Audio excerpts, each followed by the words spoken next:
Anything need clearing up any further? Or do we already know it all?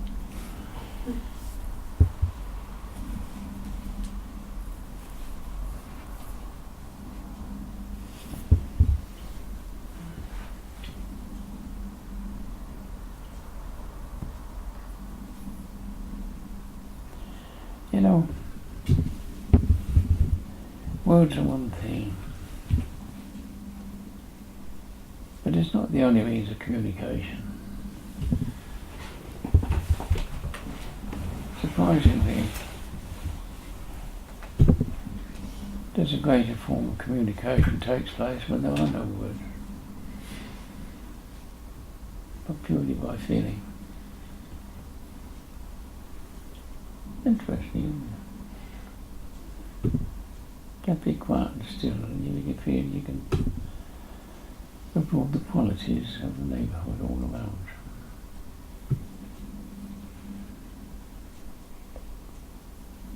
And if you're still quieter, then you find you're attuned to it all anyway. Doesn't really need a lot further.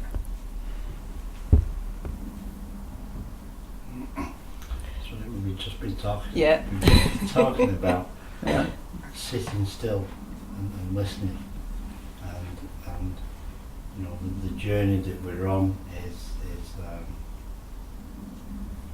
we hear that inner voice as well. You know, It's surprising, isn't it? Really, the true communication lies in direction. that quiet feel, that tuning to things, as you might say. And you feel so at home with it that all the other things disappear, don't they? And yet we don't have to do anything to acquire it, just let go of everything else. That's not so easy though, is it?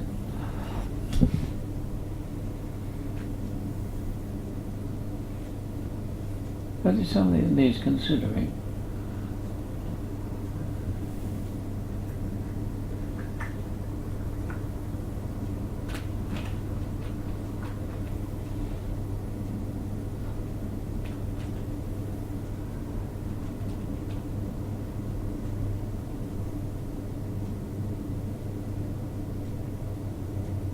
So that when we're experiencing the nature of whatever it may be around us and within us, it doesn't need explanation or understanding, does it? You just feel contented to be that way.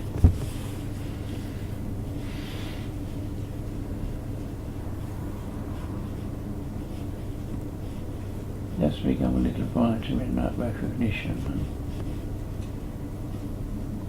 hopefully you could stay with it all the time, in whatever circumstance.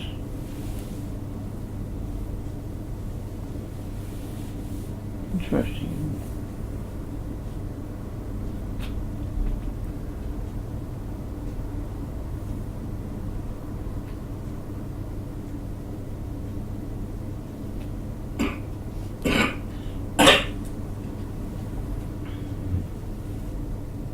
Then you just sit quietly in one group of other people. You can feel thoroughly at home. An hour or two can go by just like that. And you think, well, I really did enjoy that. And yet nothing happened apparently. Very honest. Just a thought.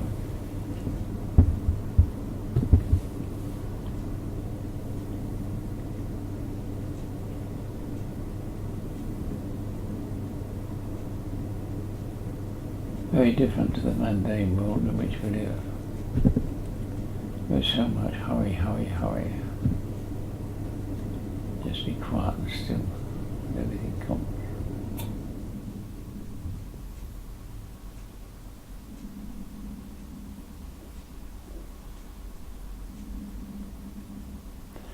Interesting point in this. In the conditioned world as such, there are three factors: that which is to happen, a place and a time.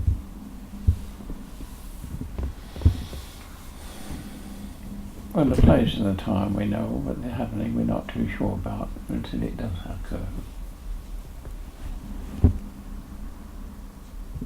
And that appears to be what the world's doing, is trying to keep up the pace of time moving on. And we're struggling to catch up with it all the time, but never quite achieving it.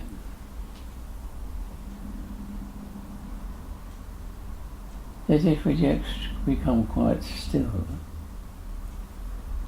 Strangely, we catch up with it, because it now becomes timeless.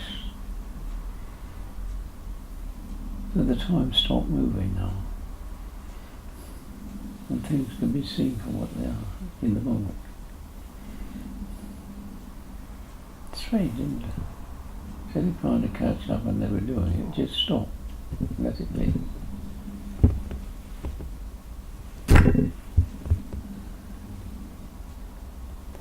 It's so artificial after all.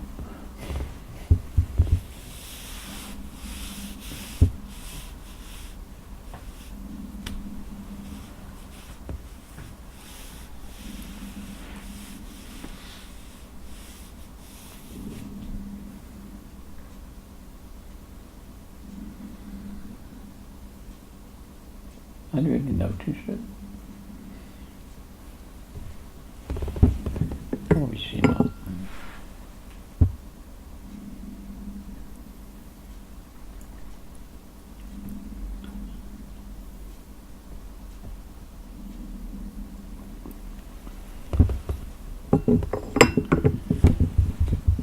I had a couple of moments today.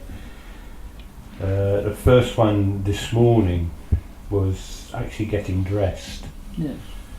And that, when you often talk about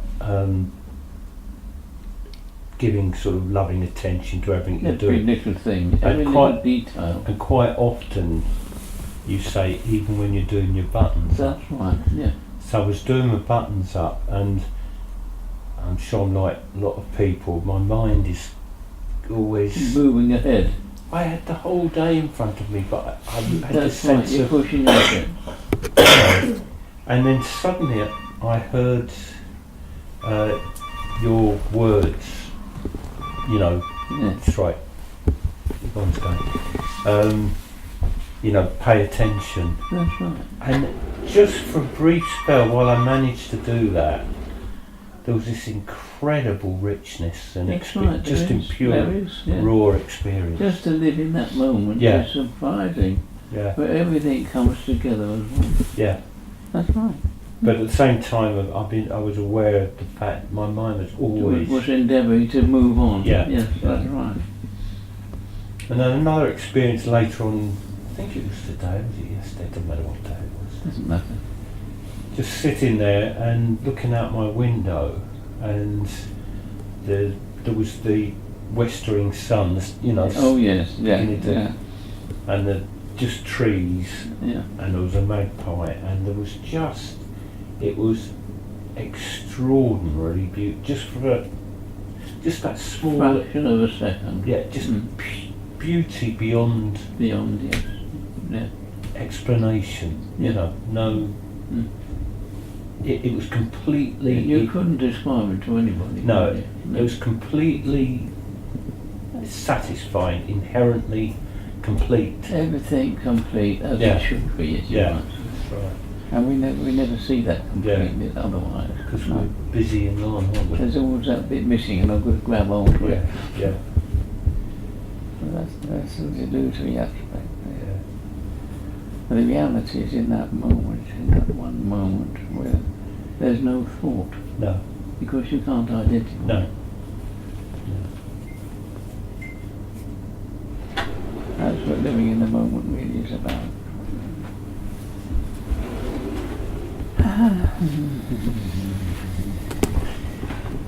Lee, Yeah. I've only Yeah. just listened to your phone message. All right, okay. Sorry about that. Okay. Yes, it's a message for Ken that I've left the note out there. Yeah. Oh, thank you. Yeah.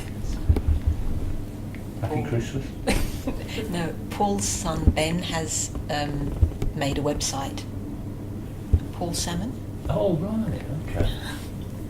Oh, we're moving into the 21st century. Right? Oh yeah, I'm still in the steam age. Thanks. Not up to all this modern stuff at all. Even have difficulty with the telephone.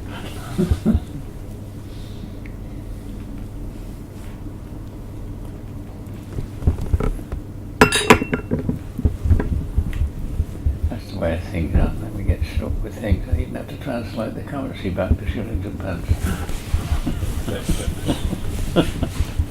I'm not the only one, I know.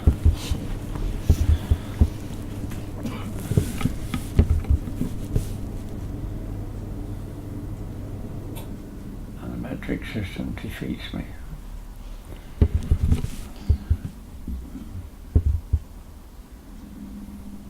I'm still with fractions, feet and inches, gallons, quarts, pints.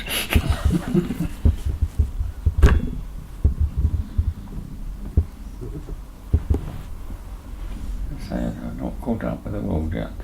I don't suppose I ever will.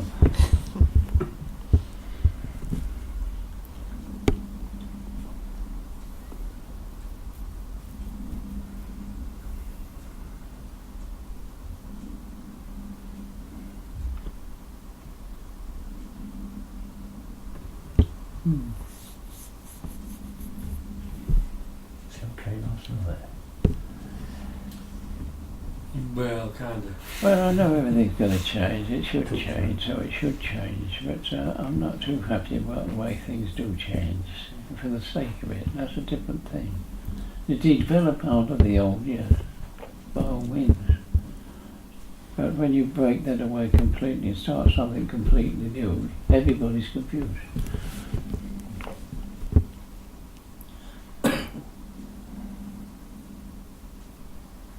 And that's where we're up to. Everybody's trying to catch up with what's happening. What comes today is perhaps redundant tomorrow. Change is happening too fast.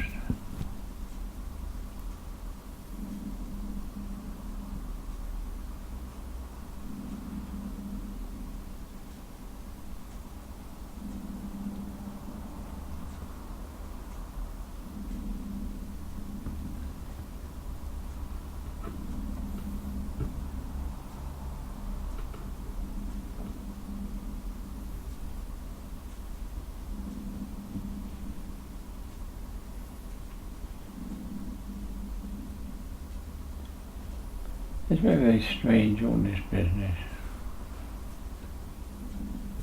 It's a strange world we live in. Everything going in the wrong direction, as you might say, rather than the right one. Everybody chasing after their so-called happiness. And there ain't none now. The conditions don't allow it. The conditioned world doesn't allow for happiness. Except just momentarily, never lasting.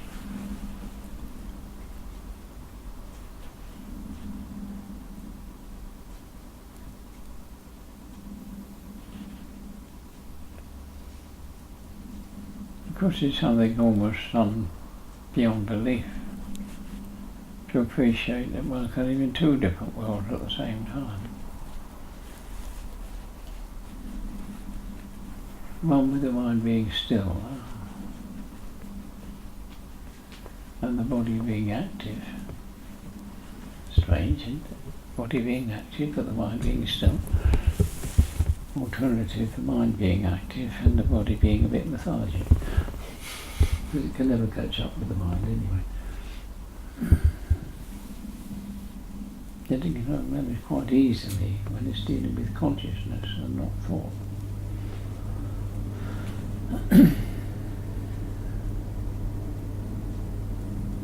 Now there's a thing to be bothered about. As you were saying, you became aware of blowing your buttons up or just looking out. These are moments of pure consciousness. Now, the strange thing is, we're ignorant of consciousness itself, and yet we're using it every moment of the day. Unknowingly, it's so habitual. There's nothing you do that the body isn't responding to consciousness. Not thought, but consciousness. You have your meal, you use a knife, a fork, or spoon, whatever it may be. And there's food on your plate in front of you, and you're sitting there. You can see it, you can smell it, and you use these tools, or to stab it, to cut it, whatever the case may be, and navigate it into your mouth. You realise how many aspects of consciousness are there. It's navigating like a flipping boat going up to see Mars or something, navigating through space. It's seeing the bodies and nerves. This one stabs, this one cuts, and this one conveys it to your mouth. All through space, and it hits it the right spot every time. There's consciousness for you. It's like getting an itch and your finger goes and scratches it just like that. So the body is completely in sync with the consciousnesses of the moment, regardless. So you see things like somebody kick a football. A couple of seconds later you hear the thump when it hits you. All areas of consciousness, you know. We don't notice, just as it notices as it should. But we take no notice of these things. Just ignore them. It just doesn't, the thinking takes us and ignores it. Is it not true? So the body's, and the alertness is there to take in all these things, and if necessary the body will respond. If not, it will just be relaxed. But it's so ordinary, we don't notice anymore. We'd be lost without it, and yet we still don't notice it. Except when it's not there, it's not functioning as it should do. Something's gone wrong. It's there all the time. Notice, be aware. It's surprising. And when you can anchor yourself in the doing of anything at all, all life's problems disappear, just like that. And yet we keep on chasing after something which, quite frankly, can never be.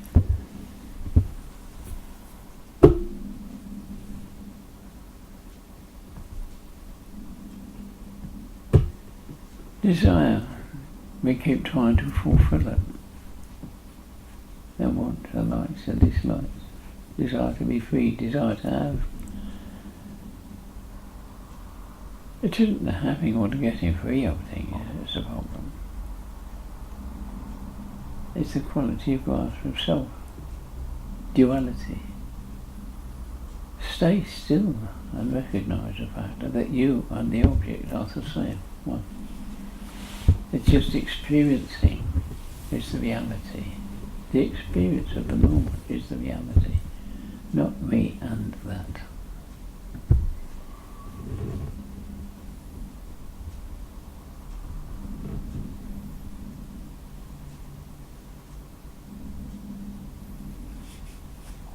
When you come to wake up, there's things going on in the present moment.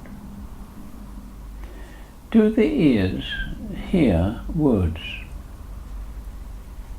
or just sound? Do the eyes see objects or just colour? The thought mind decides on whatever it is to be this, that or something else. But is that true? So we don't see things out there or experience it, but in here, and what we decide they are.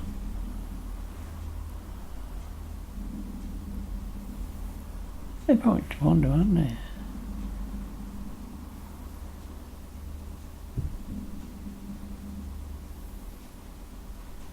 Big joke. Do I know who I am or what I am? No, I don't. You don't. Neither's that table. Neither's that chair. Neither that door. It doesn't know what it is. The only point about it is it doesn't bother about it. We do. We're struggling to identify ourselves. Is there any true identity? It's a joke, isn't there? Or are we trying to prove one that isn't there?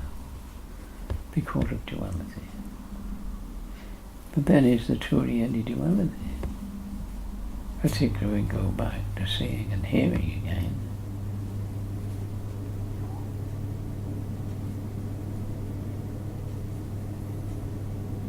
Take smelling, for instance. Aromas of this, that, or something like this.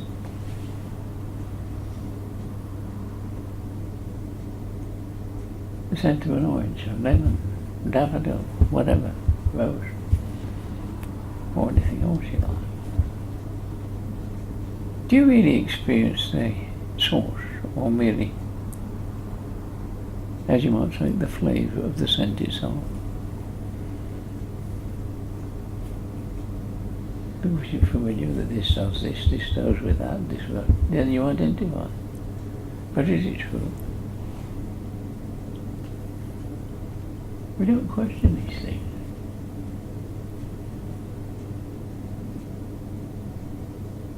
Because we decide to identify them and not merely enjoy the experience of the moment, which can be there. Just experience, that's all. Never mind where it comes from or what it is. Not important. It's the quality of the experience that matters.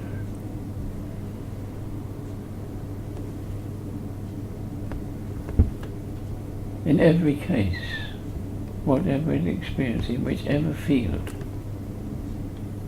the true experience is unity and not separation. I am at one with this which I'm experiencing. Therefore it is separate from me. If I identify, it is. If I leave the identity out, I can be at one with it.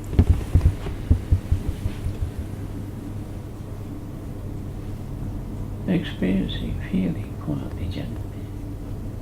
There's only the experience.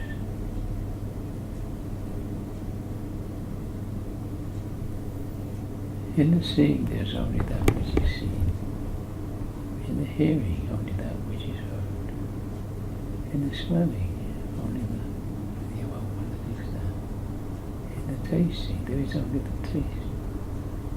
In the feeling is only the quality of the feeling.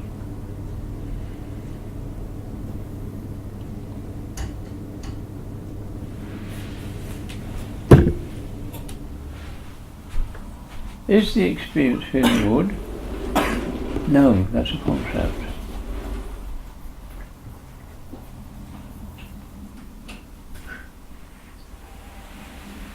Warmer, colder, yes, perhaps.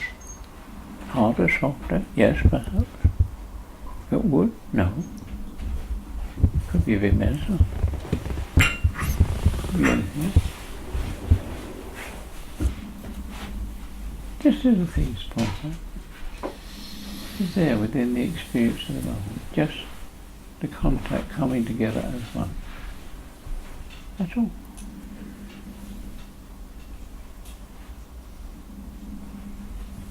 And we appear as people, as we are tonight, sitting about, we can actually enjoy one another's company. They're separate bodies. But we feel comfortable in the presence of these others. But that's something. Are we there sharing that feeling? Does it belong to any one of us? Or is it just an experience? And nothing to do with bodies at all? The point to ponder. The experience has nothing to do with things or bodies. It's the coming into contact in some form or another, visually, by sound, by smell, by taste, or actual feeling. Not necessary to touch, but inner feelings of the quality of the being.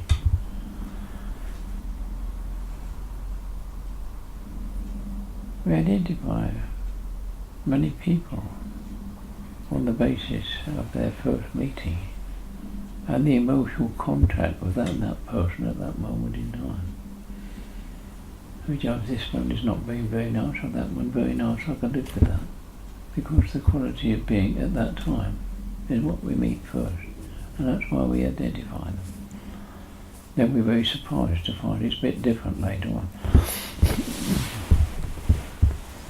What kind of person I thought it was. Identity gets in the way. Yet these feelings are known. The quality of feeling. And many are so abstract that you can't put a finger on them. And those are the ones we need to look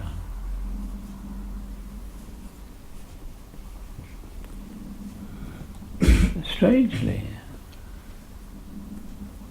within this area, like identities in terms of names or subjects, whatever they may be, a similar thing happens within the qualities of feeling.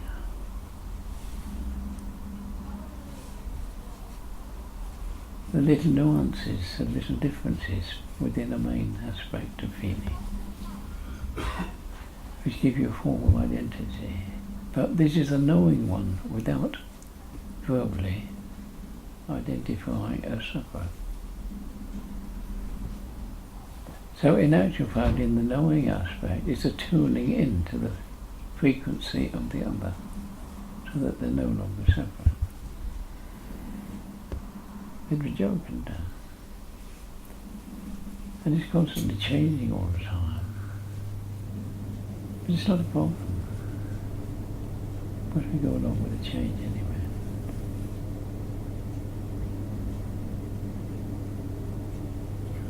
But basically, beneath these all little subtle changes, they're all resting upon one solid thing. Yes, very solid thing. An emptiness. It's a joke, isn't it? Emptiness being solid.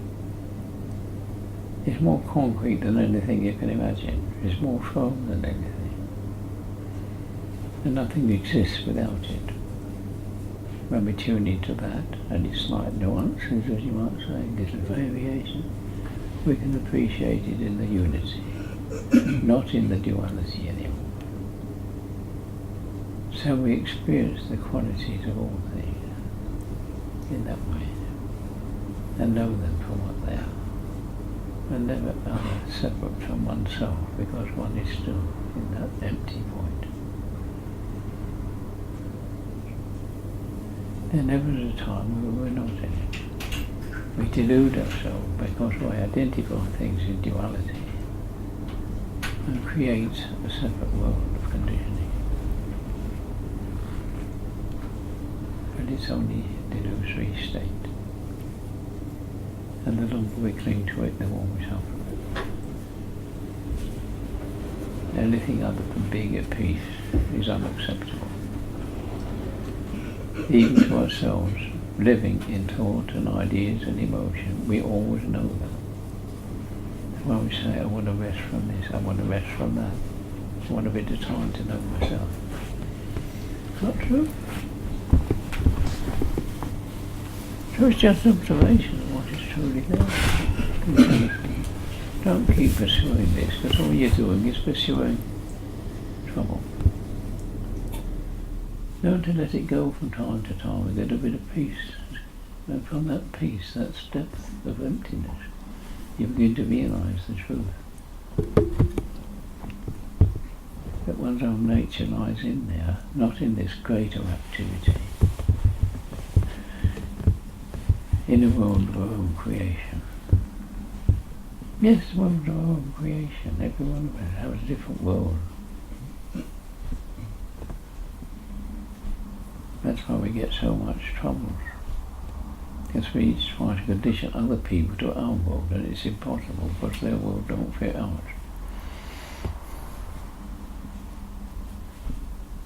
That's where we get arguments. Trying to persuade people that my opinion is more important than to them. Theirs is more important than yours. They're all doing the same thing from different directions and different ideas. Yet if you all go to the peaceful area, there's not much to talk about. We can sit there quietly for a couple of hours and enjoy it. No arguments. True. I'm joking. Don't have to do anything to be peaceful. You have to do an awful lot to create war.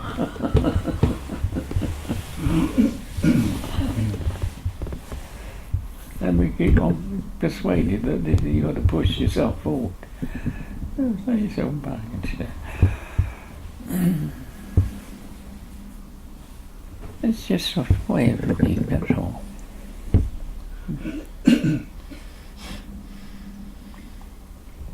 You don't get to like cold tea.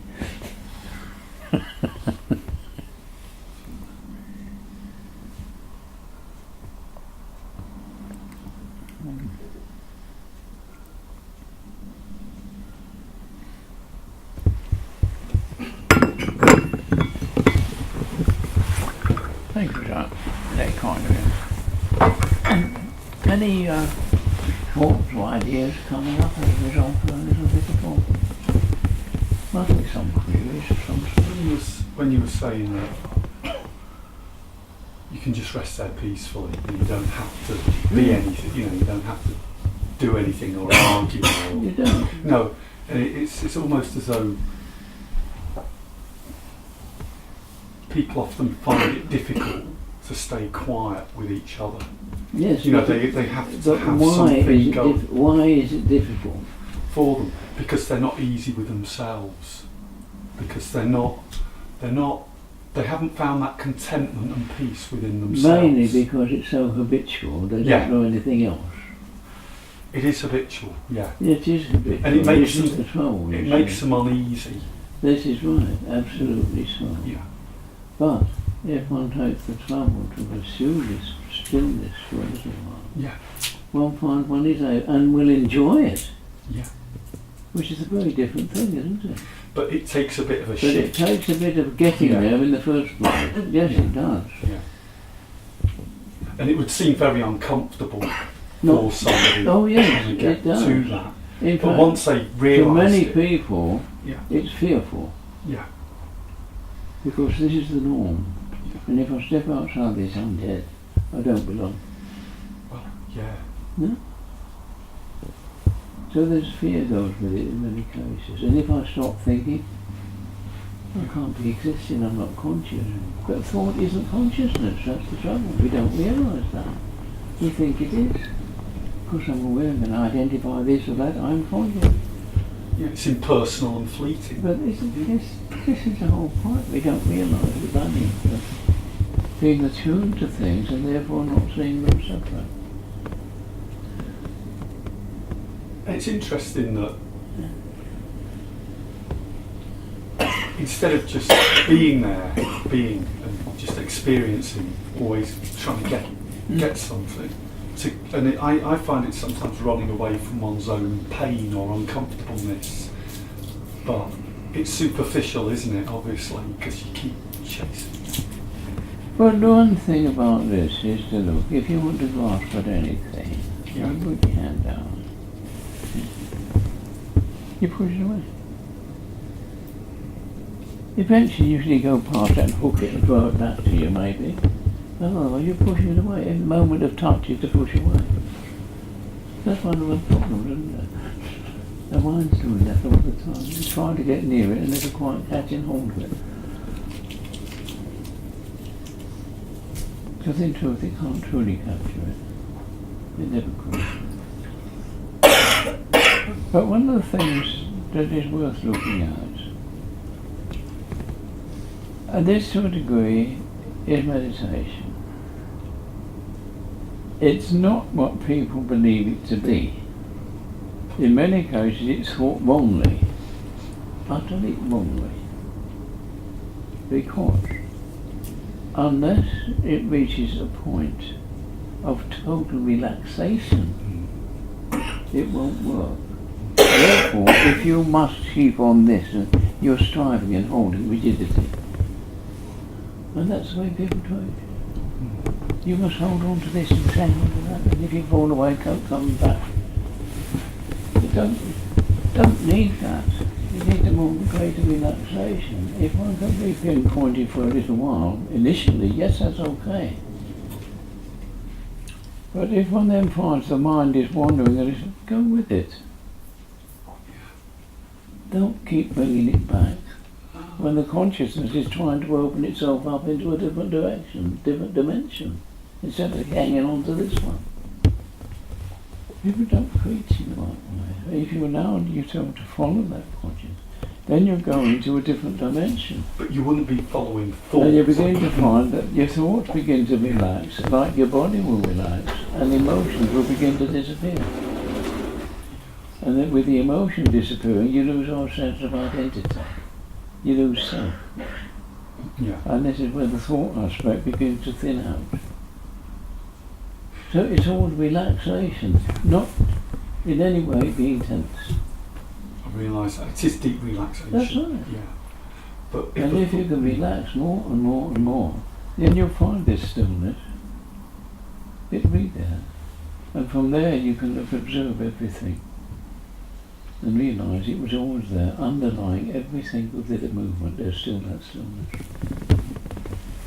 well, when you say follow something, I mean, if there's a thought that arises, you can just. You said you don't have to keep bringing it back. No, a point about this is that you will try to identify thought as it moves away. You recognise this, but the consciousness is moving into a different dimension. And it will get the thought will arise, it's going away, I've got to come back. It's not a thought thing that's changed, you're not pursuing further thought, but consciousness sliding into a different dimension. And then the thought arises, I'm losing it, I'm not holding on to what I'm supposed to be doing. So you be rigidly bringing it back constantly to come back. You never get it, or you get in more tension, it doesn't work. That's interesting because a lot of samatha is to do with A lot of bringing it back. samatha is like that, Yeah. and it shouldn't be that way, because it's perfectly natural to get a proper relaxed samatha state. It will take you into vipassana, into depth, not just surface. I've no complaint about this softer area, but it needs constantly renewing. It doesn't last. It's merely a conditioned aspect, samatha. So you get to a nice easy light, it's much easier, you let things go easily.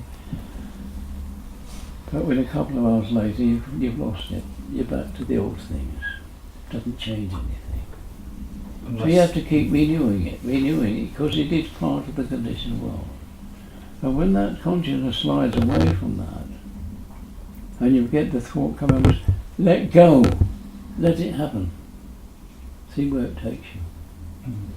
Then you go into deeper levels, where which recognition of things will change things in depth, at the root cause, and not in the surface area. Makes sense? Interesting. I think it. Because the samatha quietens. Oh, But it then does, the and it is passive- very the passive- useful for that. Yeah. It's very useful for that, particularly in the world.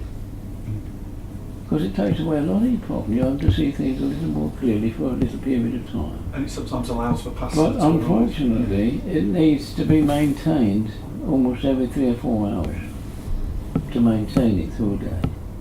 Because for 2 or 3 hours after you've got there, you're going to lose it. The old mind pattern will take over again. And emotion. So, yes, it's useful. Nobody's arguing about that. But it should be allowed to go into depth. That is the following. It would automatically go into vipassana in depth. There it's dealing with root causes, not surface causes. It's not quietly holding this down for a little while. It's to change it here now. And that will change the surface. Cut the root off here, it disappears up there. So if you were doing a meditation with the object as the breath, what would your instructions be? All practices are to do with breath, Yeah. because it is a fundamental aspect. Keeps us alive. It isn't a question of daydreaming, which many people think is meditation. Think out good fields and what dreams and God knows what. I mean, that's not meditation. That's escaping. No, generally speaking, it is a question of learning to relax in any aspect. Meditatively, I mean, if it's physically, you still have to use breath to some degree, because it's always there. How would you use the breath? By observation, Yeah. until one goes into it, become the breath. Nobody breathing but the breath, No duality. in a sense, but that's in tune with everything else. It's a very easy thing. I mean, whether you're breathing here in summertime or down here, it's still breath. But we say breathing. Now hold on a minute, do we truly contemplate breathing or feeling? What's breath? You don't know it. All you know is a feeling of things coming in fresh and throwing out stuff. Is a bit coolish going in normally, a bit warmish coming out. So you're dealing with feeling, you're not dealing with breath at all. That's right. Bit of a joke, isn't it? So it could be many different objects. It could be So the in body this field now, you can very well feel tenseness. Learn to let it relax and learn what it is to be floppy. Yeah. Put it that way. Yeah. To use a term. So usually it is that to learn to relax with it, not be tensed up with it. Obviously if you're starting from scratch, it's going to be rather tense to start with, to hold your concentration. But when you've achieved that to any small degree, let it run. It will take you where it needs to go, because this is where, at that moment, the teacher is appearing. Because that's the point where the pupil is ready to accept the teacher. And the teacher is deep within themselves, not out there. For access to the deeper levels of self. That's where the emptiness comes in. And that is the depth, the greatest area we can get to. And then if we can equate it with the outer spacious element, then we get a fulfillment take place. It's strange, isn't it? A little emptiness in here with a vast openness out there coming together gives fulfillment. Bit of a daft, isn't it? Become a nobody. But from this, you see, if you can learn to live without any, then you can see how everything arises to grasp at this or that or whatever. But the moment of rising itself is becoming, nurturing, caring. It hasn't got an object yet. That's true, is it? It is, isn't it? Because this is the deepest level. It's as energy arises in consciousness, it's nurturing, caring. And then as it meets up with concepts and ideas, it gets diverted in so many different channels, it's unbelievable. But there's the purity there to start with. If you can start from there and see how it's being, well, this is a load of nonsense. This is where we really want to be, and want to stay here and alter that, not have that alter this. But there's the purity. So sometimes very useful in the world because it gives you a bit of peace and quiet for a little while, but only for a little while. And that's where the time aspect comes in, you see, because time is one of those aspects. Here now, it is a quiet time. Okay, change the place, it may change, whatever the time moves on, it wears down. Like a clock moving down. And get into the depth area, then that becomes realised for what it truly is, permanent. That's the only thing permanent about it. It's the emptiness deep. And then we realise this is the nature of all things coming out of the universe itself. The greater energy which is virtually endless.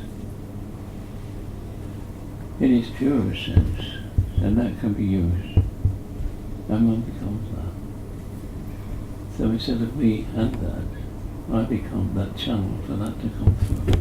And that's what a body's for. Which should have qualities like The simplicity. quality of being, Of not the being itself, but the quality. Because there can be so many different levels of this. And we have so many different dimensions. Hell states, normal states, which is this now, and heaven states, and way up to even further. They're all different. But would it be fair to say that those states are in every moment? Every single They're moment? all part and parcel of the arising into a degree of duality. The only way we can begin to appreciate it, if we can look at our own souls and the manner in which our thought mind works. Yes, thought mind works. Whether you're inventing of any way at all, or artistic, or whatever it may be, or skill acquired, there's a little germ or a seed of something rises within the mind. You don't know what it is yet. I just work around it for a little while. It begins to develop. It begins to take some kind of shape or form within the mind. Then it becomes identified. Then we think up ways of being able to create it so that we begin to see it more clearly. And so on. It works through so many different states. And there you sit. You can create it as a painting, a bit of carpentry, whatever it may be, cheese making, whatever it may be you're bent. Oh yes, we've got something now. But from where did it start? Way back there. Now it's the same thing with emanation of the first order out of the emptiness of space.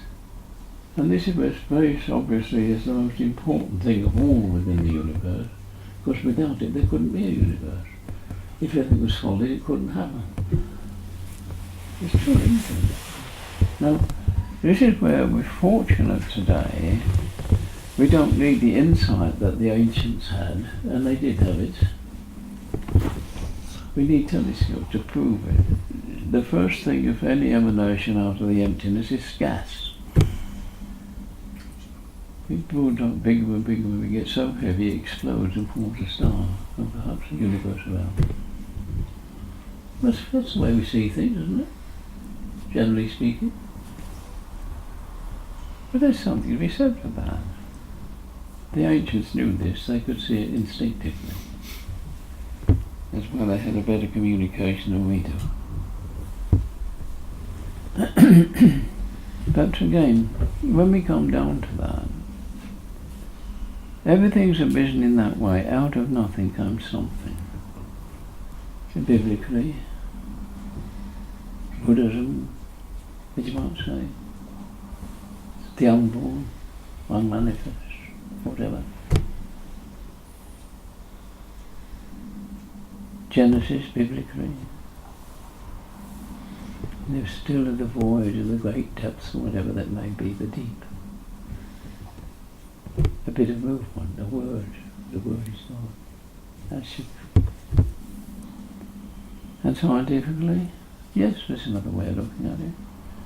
Truly speaking, everything is of an atomic structure. And what's an atom? Merely electrical forces whizzing around in space, giving the illusion of something solid. So there's three ways of seeing the same thing, everything arising out of nothing. So if we go back to an old thing in our appreciation of things, then we've got the possibility of seeing how it all arises to where it is, and whether it's true or false at the same time. That's the only way, because it's no good looking out here, we assume this to be the reality. Therefore, we can't accept that this comes from a nothing, or a nothing at the source. Can we? As you get to the nothing, you see how it's built up. Then you need to say, well, that's the illusion. This is the reality. Because I feel comfortable with you, attuned to everything, not fragmented in any way. Which brings us to the basic aspect of everybody. They're not too sure who they are. And then when how they try, they can't prove it. Yes, you've been given a name, your parents gave you a name, and you probably carry it for the rest of your life. You may change it, but it's a name. It isn't who or what you are. And you look in the mirror and you look in your eye. The two depths of darkness, emptiness. Now that's the truth of that. Empty. Nobody there. But we can't accept that because I am separate from that. And if I can see it, it's not me. Now there's a good one, isn't it? If I can see it, it's not me. Okay, I can see this body. It's not me. Every particle of it is separate from me. In a strange way, I can see my own thoughts. Therefore, not me either. Hear what's going on. Do they really exist?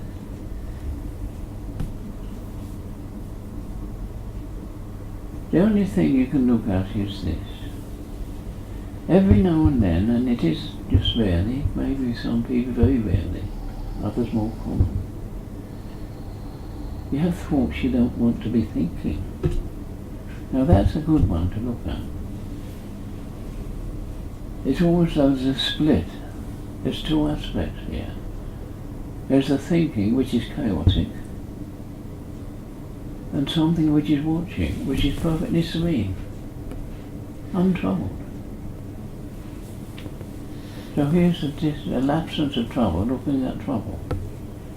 How can they be the same thing? So if I'm the one that's watching, who's doing the thinking? Or vice versa, if I'm doing the thinking, who's doing the watching? They can't be the same thing because the qualities are different. Which would you prefer to be? The one who's serene or the one who's troubled? You have a choice. And when you use that aspect, consciousness, that's what it is. Now that's very interesting. How do we know consciousness? We don't. We assume because I identify this as being separate from me, I'm conscious. In truth, I'm denying my own consciousness. If you think very, very deeply, you go blind. Your sense of seeing doesn't happen, and your sense of hearing doesn't happen. You can sit there just staring at and seeing nothing, or hearing nothing, someone touching, and you wake up. Now you're being conscious, but there you weren't. So thought, really speaking, kills consciousness. No, the body as such is so attuned to consciousness that it responds just like that. Do you drive at all? Yes. Who drove you here tonight? You or consciousness? Consciousness. It was, wasn't it? It wasn't you because your mind wasn't on the job, was it? And yet perfectly safely, different crashes, slow down, speed up, move this way or that way where necessary. And the consciousness seeing and the body respond immediately, just like that. You don't, if you thought it, you'd be wobbling all over the place. It's quite fond, isn't it? So consciousness is guiding you all the time. It's when you eat the knife or fork, you know. Stabbing, cutting, moving. There's a navigation thing here with both these tools and moving it into your life. This is consciousness, isn't it? And the body responding immediately without a single thought taking place. And we're so used to it we don't even notice it. Ho, fo, ho. Love it. There's so many aspects of it. We're missing out. The experiencing is the thing that matters, not necessarily the taking part. Is it not so? Because when you get down to it, eventually, if thought is one thing, but when it matters most, it's the feeling that counts, isn't it? Do I feel comfortable with it, or do I get uncomfortable with it? In fact, can I understand something I feel uneasy about? No. If I'm easy about it, oh yes, I can understand it now. Is that true? So consciousness in this feeling is the gut feeling easy. It's the in-depth that determines whether I can think of this or that properly. Interesting, isn't it? And we ignore these things. You meet situations, the gut feeling is do this, and the head says no, do that, and you do that. How many times you've done that? I know I should have done the other thing. Too late. But we never take any notice. It's there all the time. And yet, in everyday things, we're allowing it to happen and accept it as normal. When something special comes up, it goes the other way and we forget it and do what we think. We're queer creatures, aren't we? And we call ourselves intelligent. Clever, yes, but intelligent, I would disagree with that. See, these are more intelligent than this brain. Because things respond. Whatever. When you look at the body as such, it's a harmless article. Of itself, it has quite no problems to deal with anything. All it wants to do is be quiet and still with everything. No. And yet when an emotion comes in, this becomes a fist, a weapon. So when thought comes in, this placidity now becomes a fearful object. There must be something wrong with the thought, and the emotion. Cockeyed ideas, and we consider them to be logical. We need to question these things. Just to question almost everything we think about and do. Is it truly necessary to be done? And of course today, more so than at any time in the past, things need to be immediate. Questions come in, you need an immediate answer. We can't do it. We're not machines. Even what I'm saying now, you won't appreciate till 2 or 3 days pass. Yes, what I'm saying now, you won't appreciate properly now. 2 or 3 days anyway. It needs to be digested like your food. Only this takes longer because you've got to put it in the realm of experiencing before you can go, oh, I know what it's all about now. Is that not true? That's where previously, before we got immediate communication with anyone, we were able to do things better. We went better in ships to go out and come back, even aircraft for that matter, and take letters and things. You get a letter, you get a conduit, put there, soon write another one, you go back a few days, and you get it right. But immediately top of the head, you can't do that. It's not there. That's why things go wrong. I haven't had time to digest it into the feeling yet. Ponder this and see if it's not true. There's so many things you see you've done already, or spoken about, in haste perhaps. And a day or two later you think you don't, oh, I shouldn't have said that, I should have said something else. That's your feeling coming in, you're in depth, rather than the superficial. We live in depth, we don't live in superficiality, and that's what the world is, completely superficial. Has no particular meaning, it's just change. But deep down there's not a great deal of change, but there's a depth there that matters. And that's the bit we've got to learn to live with more and more and more. And then we'll be free of all this kerfuffle, of the superficiality. And learn to let it go. To live differently. So we live in 2 different dimensions then. One in the spiritual dimension, which is the peaceful area, and still physically living in the world of change. Dark changes. Idiotic at times. But we still have to live there and make a living in it. But still can live peacefully underneath it. if you don't have. That's the joke, isn't it? So you can live in a foot in both camps, as you might say, without any problem. Realising the one is more important than the other, and you anchor yourself in the one that's more important, and only superficial give, as you might say, lip service to it, because that's where you've got to get your living to keep your body going.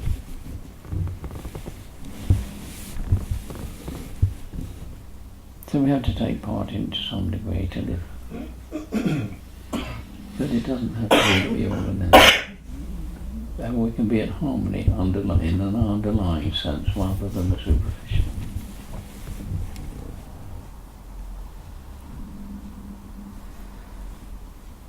The world can be like to a glass full of muddy water. Keep stirring it up, you'll never see through it. Give it a day or two to settle, and you'll be able to see through it. Clarity. And that's what we've got to do. Get rid of all the compulsion, stop stirring things up, and then with consciousness will shine through. Oh, I see the difference now. But now I'm identified as consciousness and not as a separate entity. Makes a big difference. It's not so difficult if one really wants to do it. But it's not something one can determine to do it for the sake of it, not unworthy, but because one feels one needs to do it. Usually it's from desperation one follows these things. Everything else has been tried and they're not found workable, therefore I've got to try something else. Well done. Well done indeed. Well timed and true.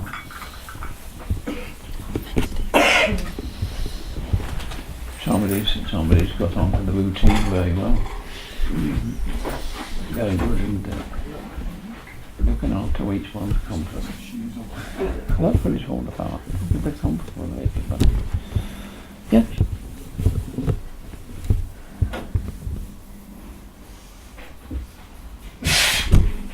Goodness graciously. Russell, it's interesting you're saying this right now because it's interesting you're talking about this right now. Yeah. Because a situation arose this week where I became angry about a situation. Yes, of course. And I wanted to solve the anger. I wanted to put the anger out. Yeah. And it seemed to be doing with my thoughts were saying that it was about fairness. Like it wasn't fair to me. I appreciate that. Yeah. And all this anger was bubbling up, and Thank you. it felt really uncomfortable. It is, yes, very. And I thought I need to act on this anger. I need to act on it. I need to kind of throw it out somehow. This is one of the things. But once you're in it, there's not much you can do about it. Just wait for it to cool down and then analyse it. Well, this is it.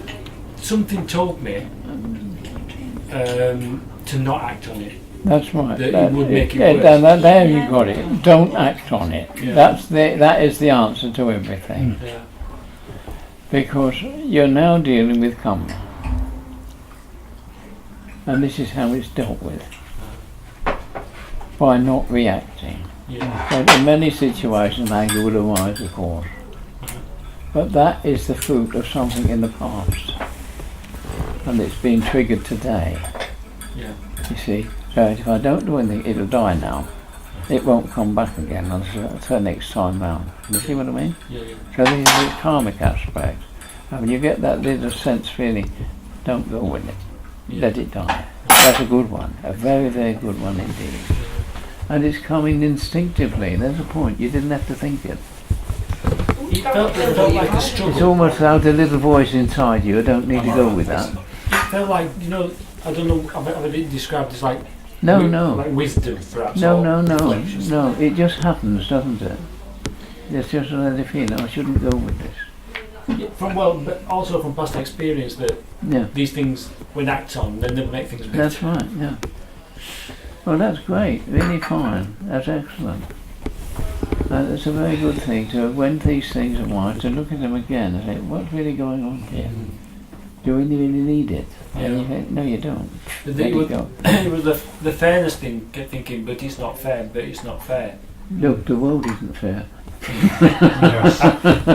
And you show me something. You show me something isn't. Justice isn't fair. Yeah. It's just law. Yeah. But don't tell me law is fair. It's not. This is one of the problems that we have so many times. It's, as you might say, we have legal aspects of law, as you might say, and we also have degrees of morality, and the two don't go together. And the morality is the better one of the two.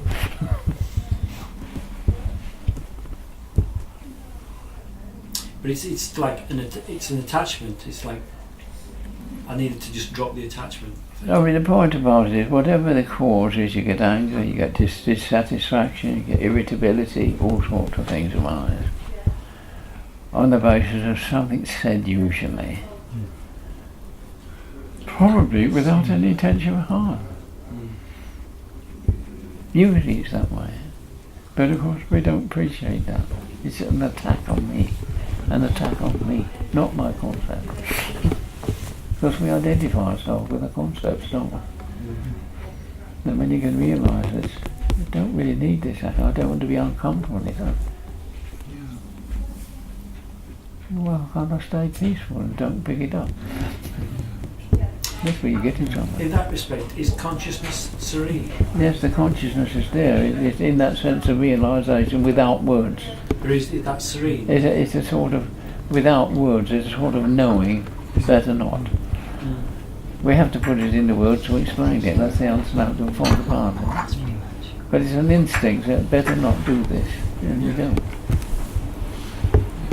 But would you say that we're naturally serene? Well, I mean, something has arisen within you whereby this consciousness has noticed this, and it doesn't have to be. So therefore it didn't happen, did it? The anger arose, but it's got stopped in its tracks. Yeah. And it fell away. Yes. Otherwise, if you'd gone completely into it, you'd have had no control of it whatsoever. No. It would have lasted on. Yeah. Maybe a day or two, who knows? It would, yeah. It certainly would have got better.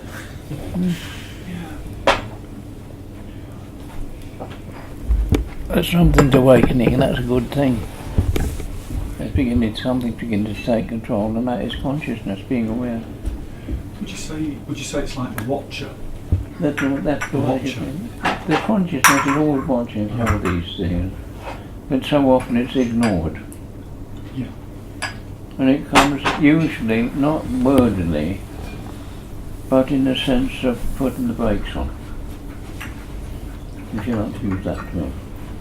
Don't hold it. I suppose it's non-identification, isn't it, ideally? That's right. You know, you're just watching things go past without... I mean, this is not my... I mean, consciousness is always in a serenity, peaceful state. Anything that is not peaceful, it notices immediately. Even as it arises, it can be caught even before it comes. You can know it as it's just stirring before it becomes anything. But of course that's really when it's wakening up still further. But all it comes initially is when you get into this situation, as the knowing comes in, stop. We don't want to go too far in that direction. And then gradually it fades away. There's an aspect of karma. And it's a good one. Because that is now whatever it was that caused that, it's disappeared off the karmic cycle. Because it wasn't reacted on. And this, you see, karmically, we're taught to believe we're building up more and more, like a Mount Everest, as you might say, of these qualities that are going to be paid for. In truth, there's only a little more now. It's just a limited number that operate through about a 5 to 7 year cycle. So it keeps renewing itself. Where it would otherwise you get to stop, it just carries on and does it. You've recreated it. When you got to our friend over here, stop, leave it be, and it fall away. Therefore that one's gone. As a spoke one off the wheel, as you might say. And it can just be sort of watching thoughts arising. And, Oh yeah, if you and just, you know, I am can learn this, to I watch am them that. without being emotionally involved, then you begin to find that you can discard most of them. When you truly come down to it and observe your thoughts to the quality of what they are and what they mean to you, most of them are totally irrelevant. Yeah. They're sort of visitations from somewhere else. They're not really yours. You're picking them up, They keep us in the not present. yours. And then of course your mind gets stuck on other things which are relevant to you. Maybe your annual holiday next year, or whatever it may be, or maybe a birth or something or other, somebody, relative or whatever, or friend, whatever. You think about these things, and of course it takes on the whole string of things. And one thing develops into another, into another, into another, and this becomes endless. But is it really necessary? And when you look at that which is truly necessary in your life, in any single day, you'll probably find a dozen positive thoughts will be sufficient. What do you do with the rest of the day? That's quite, is that not true? A lot of irrelevant thoughts, and not very good ones either, because they're troublesome. Why am I thinking about this? Why am I thinking about that? Why? And you're questioning yourself, why am I thinking these things? What's happening? You're not thinking them, they're just arriving. They're not yours.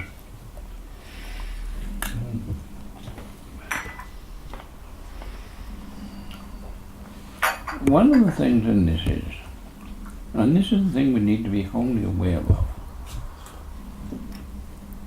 we're picking up vibes from everybody around us.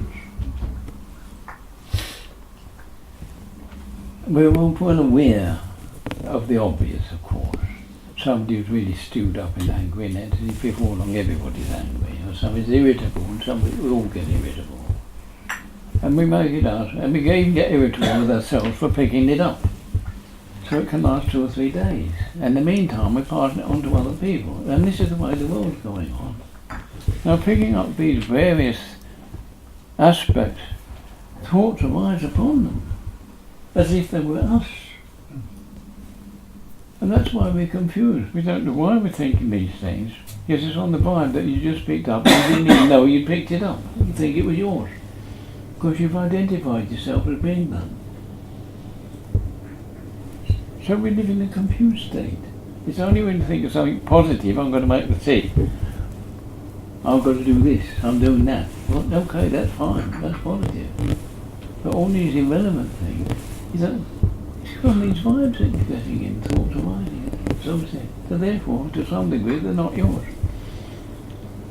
Although you identify yourself.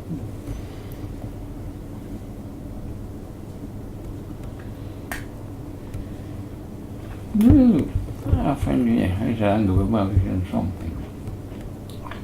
He probably doesn't know what it was at the moment, but at the moment he did. And it was something that opposed some sort of concept he felt.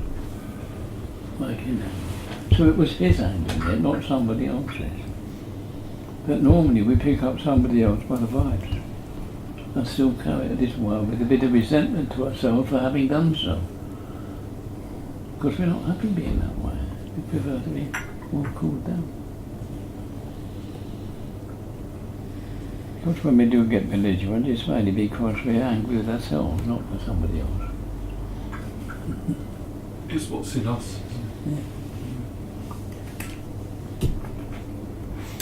It felt like I had to find the tools to release myself from the pain.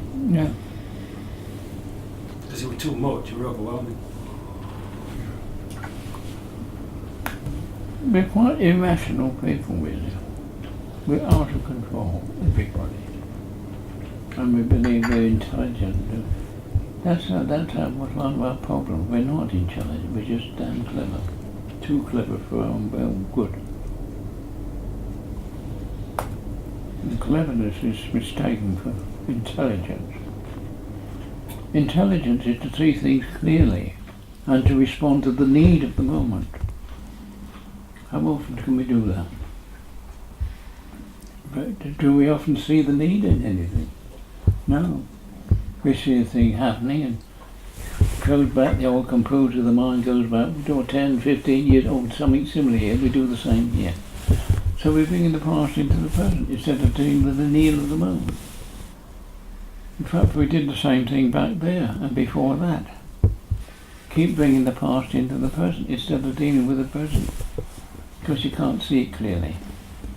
So it's something very similar to Nathan. That's what we did, so this is what we do now.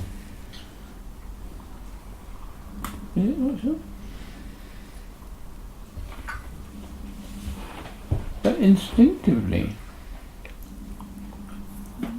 when we meet situations, we know instinctively what to do. Do it. Don't bother with thinking about it. Just it'll take you down the trail again. Something of it. Instinct, which is pure consciousness, knows better. Yes, instinct. It's wordless, it's just a gut feeling. But we've hidden it away so long that we have seldom recognise it until a bit afterwards.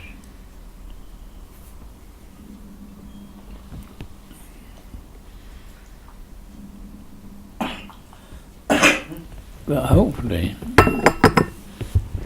gradually, we begin to see things in our own behaviour. We can observe other people. Oh, by all means, there's nothing wrong with that. As long as you don't blame or shame them. Because they all behave in a similar fashion to a greater or lesser degree. You may not know the concepts they hold of anything, but you can understand their behaviour patterns. Because you do it yourself. Relating to yourself. Somebody's doing this because it hurts, and if I do that, it'll be for a peaceful. That's what you do. Something uncomfortable here, you want to do something to make yourself feel comfortable. That's what everybody else is doing. Through a common cause, as you might. They want to feel more comfortable. Sometimes going to war to try to achieve it, of course, never does. Recognise that deep within everybody. And the one factor is, which we ignore so many times, as being soft, but truly speaking is a power within itself. It's not that soft. It's the care, to love everything. That's the nurturing aspect deep within, and it's closer to your source than anything else. When you can respect everything around you and care for it, if it's only a bit of wood, it hurts. It matters. Not so much to that, but to you. If you're uncomfortable with it, you're much better at being with it. If you're uncomfortable with it, you want to be gay. You've got to accept everything. Good, bad, indifferent. You have to accept it. This is the way things are. Not necessarily pleasant all the time. In fact, when you learn to live at peace, there's moments everything in the world is, truly speaking, if you recognise it in that sense, it's unacceptable. And yet you have to accept it. That's the way it is. And that's the way it ought to be due to the conditions that support it. The world, in a way, has a perfection. This conditioned world itself is the one I mean, not the physical one, but the conditioned world. There's no thing arises that isn't as it should be, due to the conditions that support it and its time and place.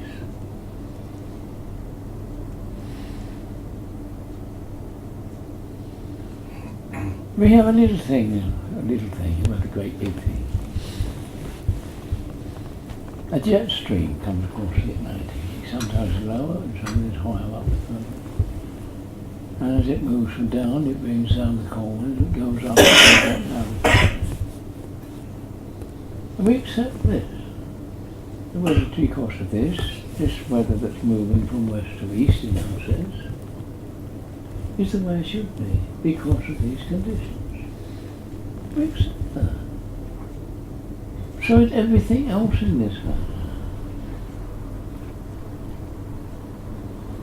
That's why The good, the bad, the indifferent. It's all in that sense. When it comes to be in a time and place, it's as it should be. It's not necessarily an easy thing to accept, because it goes against the grain, particularly this flipping war in Syria. And the people suffering like hell. And they do. Nobody's denying that. But it's as it should be due to the conditions. What do you expect when you throw bombs at people? You expect them to get hurt. Do you not? I don't know of any soft ones. But this is the point. Due to these conditions, that's the way it is. And it's as it should be because of that. If we didn't do these things, it wouldn't happen. That's the thing we've got to learn. We haven't learned to be at peace. All we have is a cessation of fighting now and then, but it's still mumbling underneath for the rhythm of the next one. That's not peace. That's a temporary armistice. The world's like that. It's all conditional. The one condition leads to another, leads to another, leads to another, and there's no immediate cause for anything. It's just a carry on of habitual behaviour. If we could only begin to get a bit of sense into it, a bit of sanity, then the whole thing would be different. And of course, it would help the population. Yes. We're getting overfilled with the population, the world is. If we keep going on like this for another 10 or 15 years, we won't be able to support the population. That would lead to another war. We kill off a few. Yes, I'm sorry, it's the way things are. I'm speaking bluntly. But if we could only maintain a little bit of peace, then people can begin to dwell deeply within themselves more easily, then you find there's a flow moving up through the heavens into the celestial, as it should be happening, which is being arrested for the moment because there's so much clinging to the worldly things. It's stopping the flow. So we've got to learn to realise our spiritual nature, which is consciousness. Consciousness is the Great Spirit itself. That's why it's impersonal.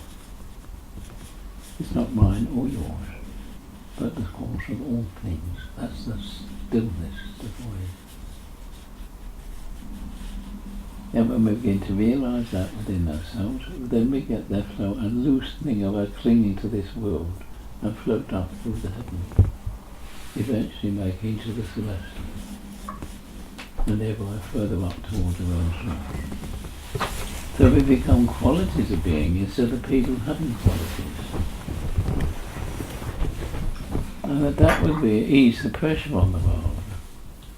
Otherwise you've got to continue to come up and be, and then since it's got a blockage and not moving on, it's going to get untenable. It's already happening with the billions of people on earth. That's why there's so many starving everywhere. We can't afford to keep them. Sorry. No matter how much you feel about these things, poverty is always there, wealth is always there, and it will always be divided. There's nothing wrong with that. What is wealth? What is poverty? Poverty is a state of mind. The more civilized we apparently become, the more poverty we have. Take primitive people. Got very little. If they've got a saucepan, they've got something of great value. They're quite content. Look at us with the sophisticated world, and none of us content. Is something wrong here? We're chasing after more. What are you going to do with it when you get it? Bank it? What happens when you die? Politicians get hold of it and use it for something daft. That's what happens. They don't care whose money they spend and what daft things they create. They'll just spend it.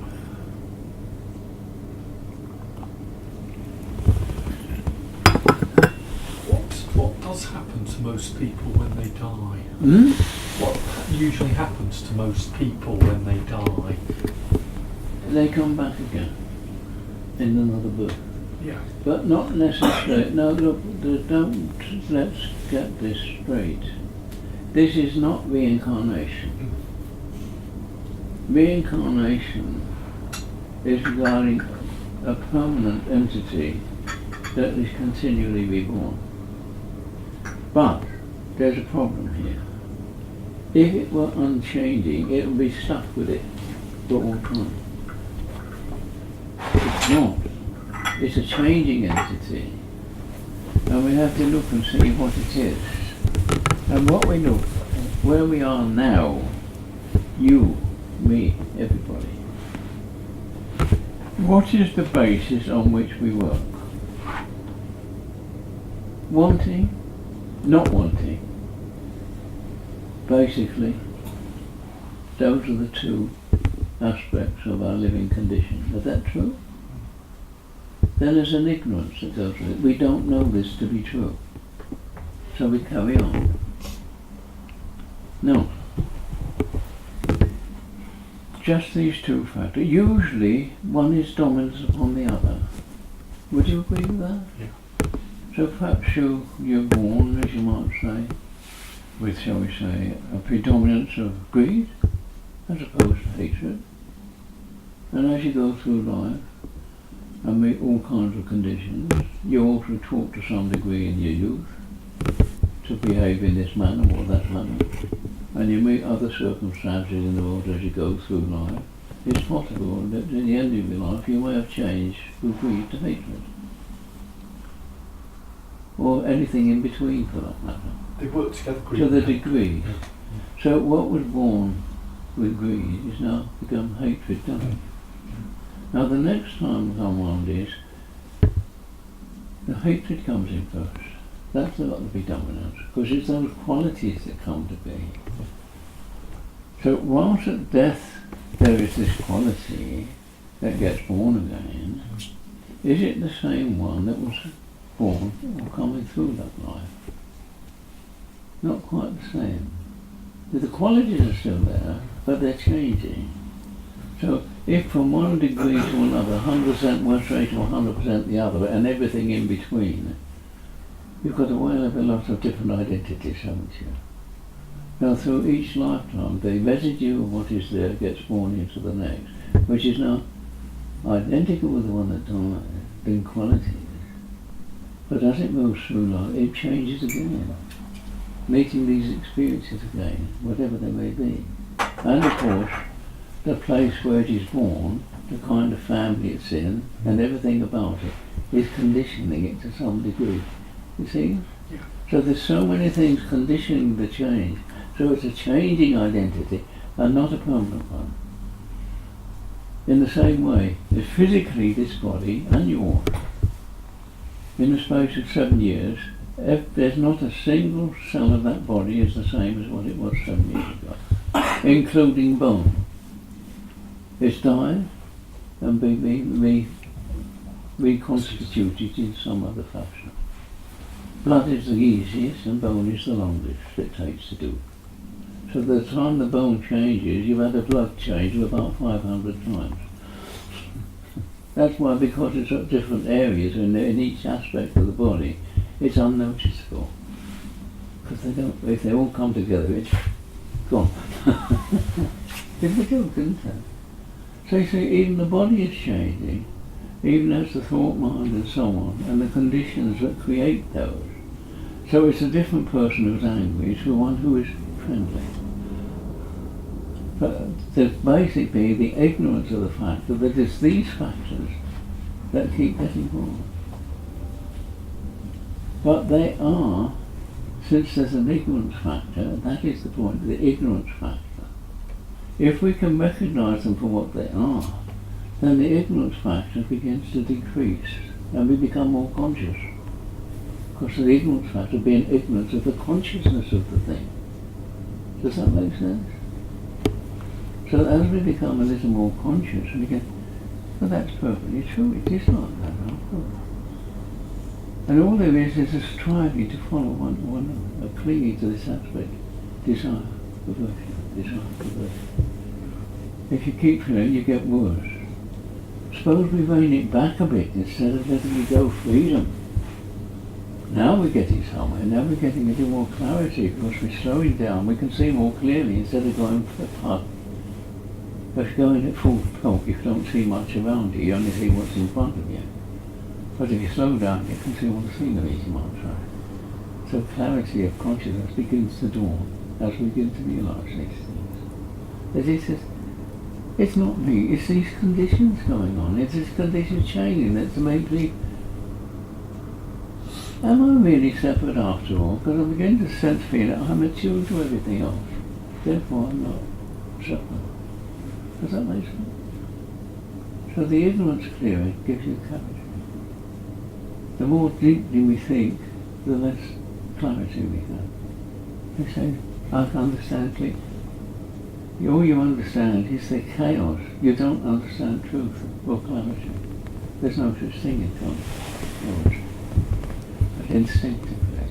And that instinct is beginning to realise it. Not me, not me, not me. I don't have to suffer. That's where it begins to get suffer. It still has an identity yet. It still sees itself beginning to achieve a different dimension, whilst the body is still in this physical dimension. Still going through the same old things. But it begins to realise there's a different kind of life out there that doesn't necessarily have to be physical. So that when eventually death takes place as that opens out, it doesn't come back to another body. It moves on into a spiritual area. It doesn't grasp at it anymore. There's nothing to grasp at because it is already attuned to it. You don't grasp to that which is attuned. You only grasp to that which you're not. True? So there you are. So grasping disappears and it doesn't exist now. So not grasping, it doesn't have to come back. Because it grasps at this kind of life that it knows. It will always grasp at that which it knows. But as the conscious begins to dawn, it is this and not that. It doesn't grasp at this anymore. There's the freedom. And gradually through the heavens, hopefully, or if it can achieve it wholly in the one go, it doesn't have to go through the heavens at all. It merely goes directly into the celestial. That's the Buddha's way. Going directly, not through the heavens. What about They both get there. They both get there. One takes longer than the other, that's all. What about the once returner and the stream entrance and things like that? You don't have to come back to this world again. So there you have it in a nutshell, as you might say. Little things to ponder, as you might say. But there's, you see, they're not so physical that you can see them obviously. They're merely in terms, as you might say, of an expansion of feeling in a different dimension. It's not body feeling at all, is it? The things that really matter are not physical feelings, are they? You care or love for somebody or something, a dog, a cat, whatever. Where's the feeling? Is it bodily? Or is it being shared with that out there? That's a good question, isn't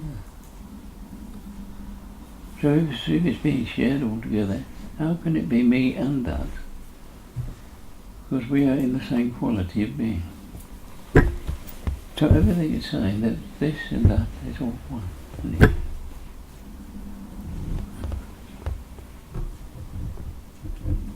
And since we all got the same source, there's vast spaciousness, that is also in here. Surprisingly. In a minute way. And that's how we can begin to appreciate it for what it is. The greater spaciousness is the totality of consciousness, and everything happens within it and nothing external to it. Therefore it is whole. And when you see it as outside, now we've got duality. That's the unreality in truth. The real truth is the whole witness. We are all part of the whole. Because we have concepts and ideas, it's only those that separate us. Otherwise, in feeling, we are all as one. With everything, it either a tree or a rock, or the whole space itself. Go out there on a cold and a clear night, no moon, just stars. You have a look and look at it, and says how you feel. This is all part of me, it's not separate from me, is that true? Very difficult to appreciate when you think about it, but the feeling, I'm at home here. Yeah. Little things to ponder.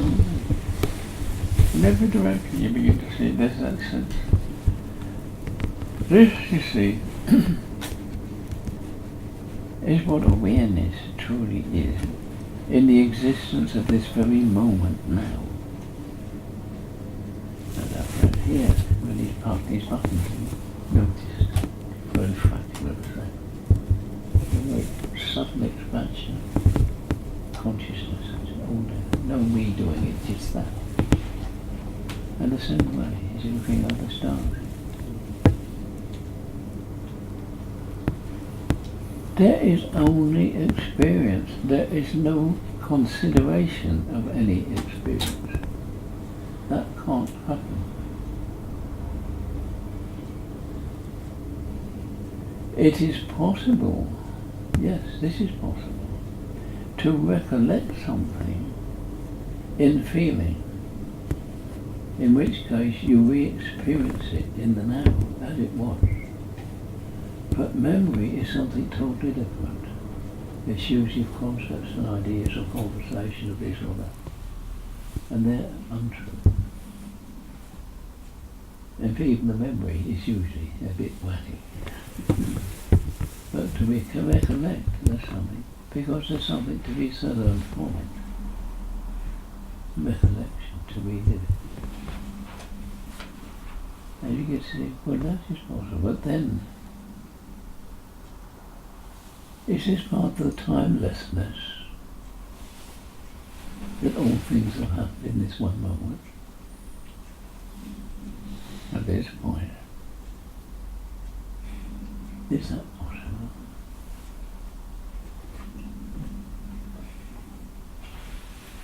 Perhaps we can get little flashes of it from time to time. Some people do.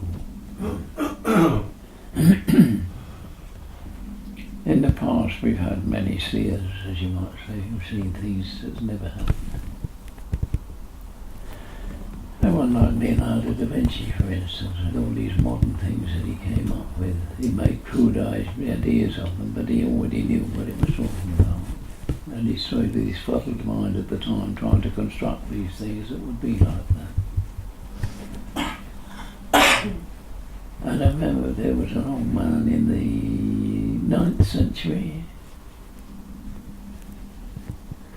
He stood on a kind of a couch in Scotland. And he said, in many years to come, you will not believe it now, but many years to come, these mountains will be cleft, and there will be a lion moved there, and there will be a monstrous animal of steel and iron,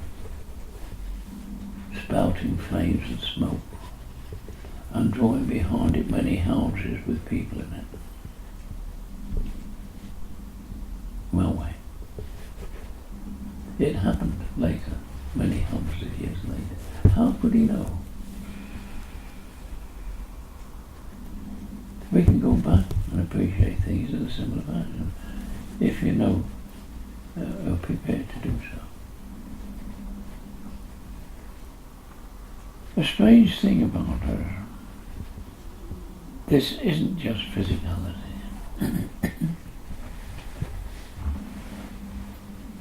This body, if it had any memories of course, would be blood things, down the bloodline of your ancestry. Consequently, the genes it would carry could be those of diseases of different kinds, that may or may not surface in this lifetime, but perhaps in our children further down the line. You see, it's not uncommon, is it? The encounters from one generation to another, other things, tendencies for this or that. It can be proven. So therefore, it wouldn't know these circumstances of life. Now, this is something I've given a lot of looking at, as you might say. And I come to see that what they call the Akashic record is true, is there. It's like writing on the wall. This brain, if you dissect it, will not find a single letter or word or number. All we know about it in thought is little electromagnetic impulses jumping around. Is it possible that they whack them out into the universe and somewhere it's registered there and that we can talk about that and when required, like our fingerprints with other own wavelengths, as you might say? Otherwise, I'm talking about experience now, because I can remember different lifetimes. Now, this not come down the bloodline, because that's certainly not there. But I was able to appreciate them and recollect them. One or two have been able to prove. It goes back a long, long way, it doesn't matter how far. So that therefore, there must be in this mechanism, as you might say, like this radio contact, if you like to use it that way, that my memories are out there, and yet I see them here. My recollections are out there, and I can bring them back. So can you. Now, is this the nature of our being in the universe itself, rather than in wholly within this body? Are we so linked in that way? There's a point to ponder, isn't there? We don't know where we have a memory, do we? Do you know where you keep it? Is it in here? Yes, I say you dissect it. There's not a word, there was a sentence there. And we know it's only little electric impulses, and of course they can measure these. But they don't measure language, do they? Just impulses. So therefore it's out there, and we can bring it back and identify it in the same way as we look at that thing over there. All the eye sees is colour, or different colours altogether. And the mind creates a picture. It identifies a picture, but does the eye see a picture? There's a point to ponder, isn't there? The ears hear sound. Do they hear words? We interpret into words, but do we truly hear words? Just there's points to ponder, aren't there? So a thought mind, as you might say, which is out there as well as in here, and somehow can identify it with experiences it's had in the past. So, oh, that experience means that, and that experience means this. And so we identify in that way. Now, to try to confirm that in a different way, we all have a little quality we call love, to a greater or lesser degree. We all have it. And sometimes we're well aware of it. Now I want you to look at one of those. It may be human beings, brothers, sisters, fathers, sons, whatever, your children, whatever. It may be a cat or a dog. Maybe a horse, you never know.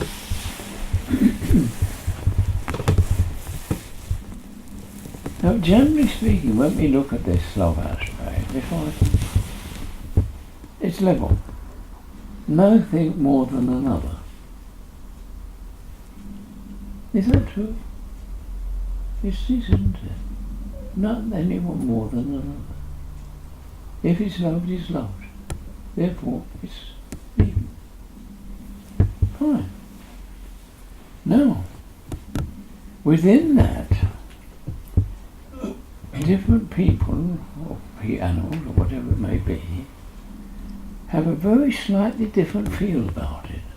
Within that, a little nuance, shall we say. It's like light, you say. This one's bright, and this is one that's not quite so bright. And this one's more clear, and this one's a little dull. Now the same with people, or animals. Yeah. There's very slight little nuance. So this one, or that one, or that one. And you begin to realise when you see, look at them and carefully say, I'm feeling that must be Jim, that must be Sammy, that must be the cat, that must be what's going on? You identify them when there's a very slight difference, and yet they're all loved as equal. It was a joke, isn't it? When you think of it, is that true? It is, isn't it? So you begin to see that within this area, everything is identified with a slight variation in the loving quality of all things, which is the association. So that even the eye picks up the vibration of all these colours, and the mind sorts it out into a picture or a door or a teapot, whatever it may be. Because it resonates with what quality is accepted in feeling. Do we really understand by thinking, or just by resonance of feeling? And there's a quality at that point. Qualities within qualities within qualities. Is that where we really are, and we identify it in apparent form? Does it need it? There's a point to ponder, isn't there? You see, the all-inclusiveness of consciousness in these areas is unbelievable. It really is. It's something that needs to be looked at very, very carefully. And it's so habitual, you don't notice it. Notice. Everything you do. Tying your shoelaces if you've got laces. Or pulling your socks on. Your shoes, your clothing. Doing your buttons up. Or the zip fastener. Feel weird about what you're doing. You're washing, you're shaving. Bring your mind to what you're doing. Just feel what you're doing. There's so many things in the day you do. You get up in the morning, you wear your blue shirt, you wash, you shave, you maybe do your hair or whatever, put your clothes on, tie your tie, whatever it is, whatever you need to, go to work in that sort of way. You drive a car or whatever it is to get there, and so on and so forth. Be aware of what you're doing. When you eat, be aware of the whole process. Food on the table, how did it get from there into here? Its consciousness is there, otherwise it couldn't. I mean, in a sense, it's a navigational area. I mean, you see a baby in the pram, and it's got some danglers up here, you know, and it's looking up there, and it's grabbing over here, or over there, but it's not coordinated yet. And yet we get a little itch and go, scratch it with the finger, and you get it from its first place right time. It's navigated through that. That's what you've got a big brain about. That's why you can have a knife and fork and chew your food like this, just like that. Don't even think about it, you just do. There's consciousness working. When you realise every little thing, you hold that, the way you hold it, the gentleness. If I hold this gently enough, I can feel what's on the end of that. It's like the upholders of those curtains. You can feel it up there, not down here. True. There's something like before. You feel here, and you feel whether it's cutting or not, you know. And you navigate it to your mouth. But it's not your finger there, it's a fork. And you get it there every time in the one place. That's a navigational situation, isn't it? Like putting a flipping orbit around Mars or something. When you think about it, that's what your brain's there for, in all these areas. 5 senses. sight, sound, taste, touch, smell, they're all operating together through this body. All the time, in everything you do, the conscious is there and the body responding in whatever way is required to do. That's what the big brain is, not for thinking about it. It's got a whale of a task on, hasn't it? And to distort it by thinking of other things which don't truly exist is blinding it to its duties here. That's why things go wrong at times. It's been blinded, it's not been able to see what it's supposed to be doing. And the body doesn't get it right. Everything's wrong. It's like you're driving or riding a bike. There's a bike, there's a point, there's a pothole there. You don't think about it, you just do. But when you're thinking about it, and then you push it overcompensate when you think about it. Yeah? But when you don't think about it, you just wave around it. So it's how more accurate is consciousness than thinking. All the time, whatever you do, be more fully conscious of it. You see, a good job I didn't think about that. I mean, in many cases, particularly in hazardous times, you find you instinctively act. Might be a child falling in front of a bucket. Yank them up. No thought about it, you do. Put yourself in danger. You don't even notice that. You do that. There's a quick, conscious response. If you thought about it, you wouldn't do it because, oh no, I might get hurt doing this. The thought gets in the way, and it's identified. You don't need that. Instinct does it better. Have a look, see if these things aren't true. It's all there within your own experience. I'm not saying anything that you can't experience or don't know already. But you don't know you know, that's the point. I want you to be aware of it. And so you live a bit your life, associated with all that's happening within and without at the same time. Don't need to talk about it, but just experience. Experience is the be-all and end-all. Experience. And you find you can do so much without necessarily thinking about it. Instinctively you do many things. In fact, many of the workplace things you do, you've had a tough day, you're kidding yourself. You've been misusing your energies by thinking of many other things rather than what you're doing. Oh, I see you work with your head, you work things out. Maybe in a cardboard. You can have things up and you try just as easy as that without even thinking about it.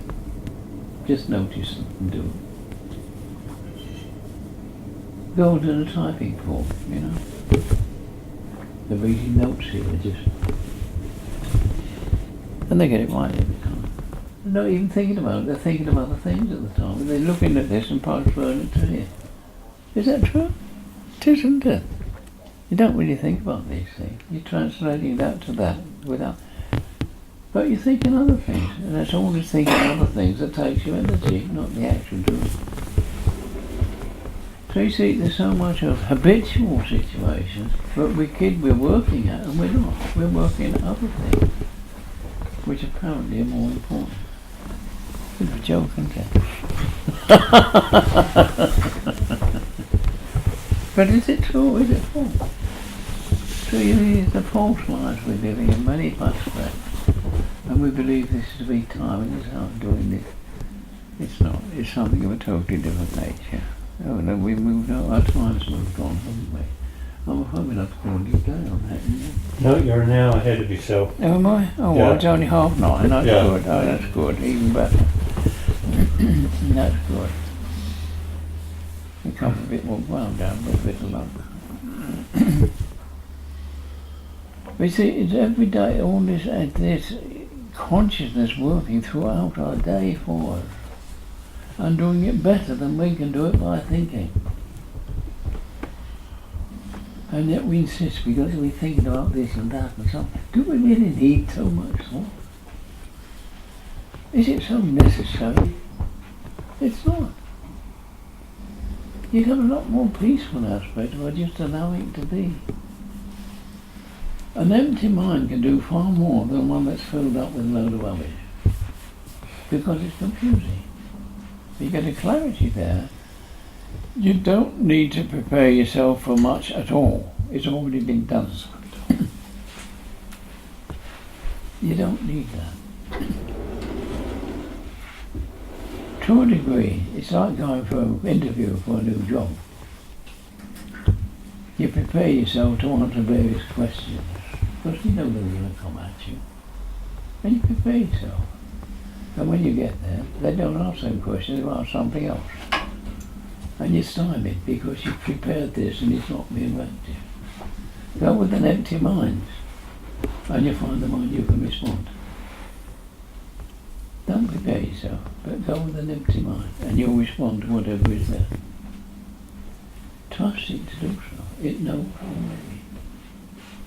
Consciousness knows what's going to come, and it knows how to handle it. And instinctively you know how to answer things when necessary. You don't have to prepare yourself because it hasn't happened yet. But when it does happen, it will respond, if necessary. Yeah.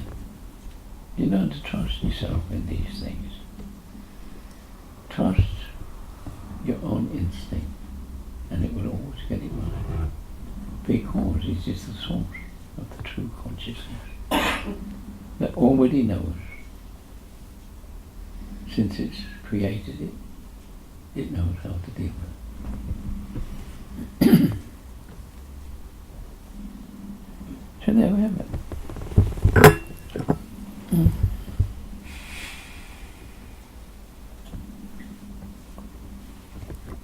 And once again we get round to cold tea.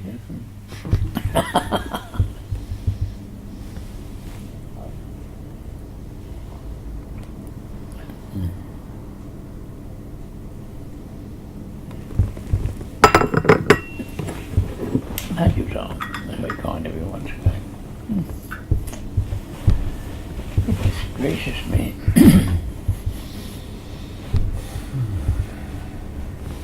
Are there any aspects that need talking about? Any thought or ideas?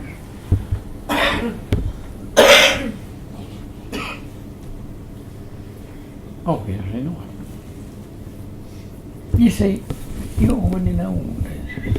I'm only reminding you to take another look.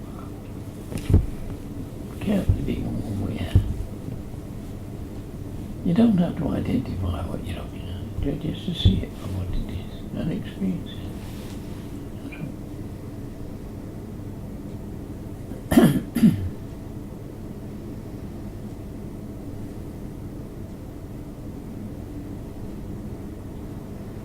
Above all, there's one thing, and I think you'll all agree with it.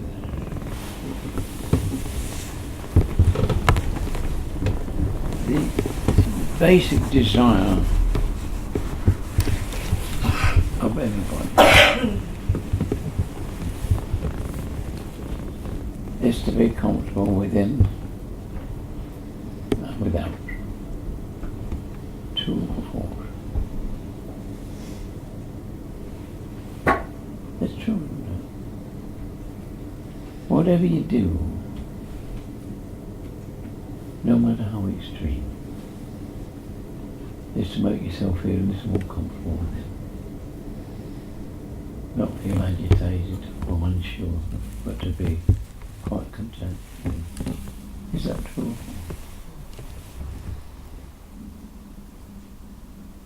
But we go about strange ways of trying to maintain that. We go further away from the source instead of looking at the source itself.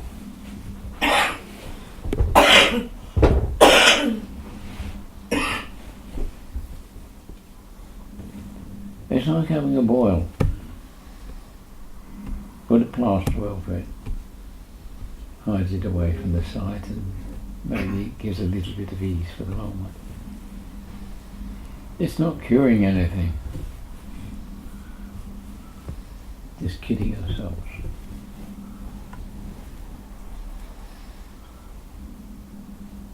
that change this alteration to the bloodstream, and it will disappear. Won't be there anymore. Any point to bother, isn't it? So a little change in diet or whatever it may be, or maybe a medical thing. Okay. Because you're dealing with the source and not all the surface. It's no good platitudes on the top just to cover things up a little way, or sabotage. They're temporary, they work for a little while, but they don't make any change. Go deeper down and deal with the source. And everybody is capable of doing that because it is their very nature. When you look at your behaviour patterns out here in the world, and then consider your deeper feelings, and you'll find they're completely and utterly different. Here we find we have the duality. Not out here and that, this and that. Oh no. But this and that.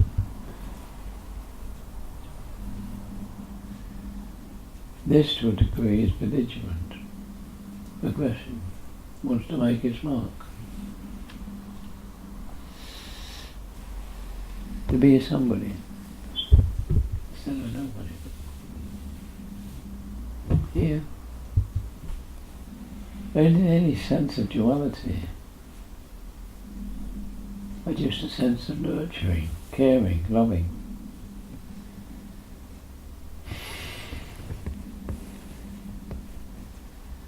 But it is never forceful or aggressive.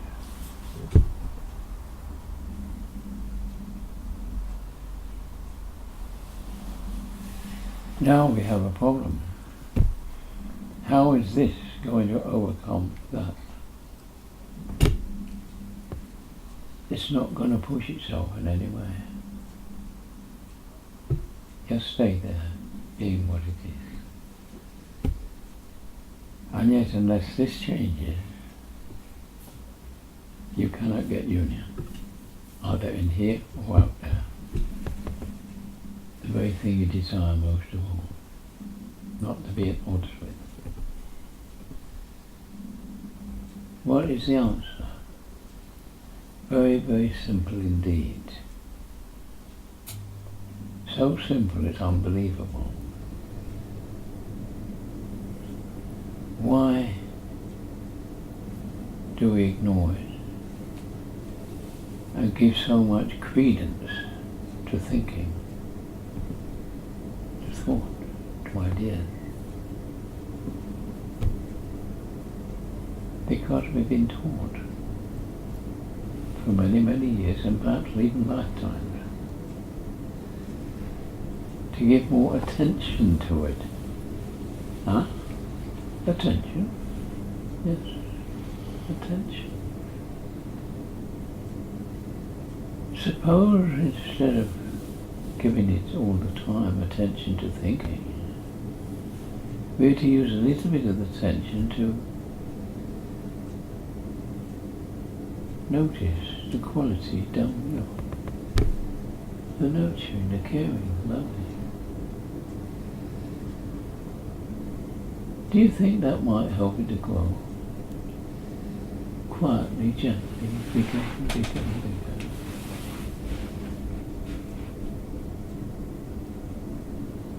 Now, you plant a bulb this time of year, and in the spring you find it's lifted itself up and opened up, and it's pushed its way up to years above itself. Never aggressively, but quietly, gently, until it moves up and it goes apart. Now this will do the same. Undermining all this up here, emotion and thought, till eventually it blossoms. And as it opens out in the blossoming, all that disappears. So now we have only loving, caring, Any thoughts that appear, which are very few, are of that nature, and not of aggression at all. So that's how it's done, by giving at least a little bit of attention, as often as possible, down below. Simple, isn't it? This, ideally, is what is meant by the Metta Sutra. Not to quote it and use it as a mantra. No, that's a waste of time. It's thought. But to feel it and to know it. That's what it's there for. So you can experience it, and in the experience it, to notice it more clearly. And as you notice it more clearly, it will grow and grow and grow till it pushes everything else out. There's the way of Metta, not the Eightfold Path, because it contains that within it anyway. It's a point to ponder, isn't it? So much easier to learn to care for things and people, and so much more rewarding. Because when we get the unity in here, we have it out there as well. Because the inner and the outer are truly one. Size doesn't count anymore. It's already got the spacious element of the emptiness deep beneath from which it all sources. So it's got plenty of room to expand, even beyond the body. Yeah, see? It's that simple. This is your way to go. Look to your better qualities, the deeper qualities, and help them to grow by your attention. In the same way as your attention is taking you away from it into thought, return to it. And that in itself will allow it to quietly, it's like rising damp, as you might say. It sweeps up the warmth. So this sweeps up through the body, pushes everything. It's that simple. It's so perfectly natural if you give it the attention. That's all it's required. That's the energy it requires, the fertilizer. Your attention is the fertilizer to make it grow. That's putting it in different terms, isn't it? And when you think about it, you realise there is a truth in that. You've ignored it for so many years. Give it a bit of attention. There's love and caring. You'll feel better for that. Because there's no greater peacemaker than love. Is there? And feel it down here. You tell it, you feel it. Initially you can sense feel it. You can sense feel it, even though there's no sense there. Because it isn't physically at all. It's only a place we start from. Because, truly speaking, this is one to take in. There's an umbilical cord, we call it a belly button. Where that originated, deep down inside, there was an original soul. Then it created cells all around it and created a hole. A hole, still there. And the cell built up into a huge body. That tiny little hole is the stillness and emptiness that we need to reach. Because that equates with the greater aspect of space outside. So we have the pinpoint, the minimal and the maximal. And we have to bring the two together. By being this, you be that. So the source is always there. That little space. So you see the emptiness is there after all. It's not just a whole. And strangely, where there is no sense organ at all you have there is a load of intestines. So if you like to put it in another way, there's a hell of a lot of good fertilizer there as well. That's being food, isn't it? So that needs more attention. This is where you go in Vipassana. That's that hole, that emptiness. And from there the source of the whole body, and therefore the whole physical world. The body is a representative of the qualities of the earth itself. You can analyze it into the source of the earth itself, and you find it there.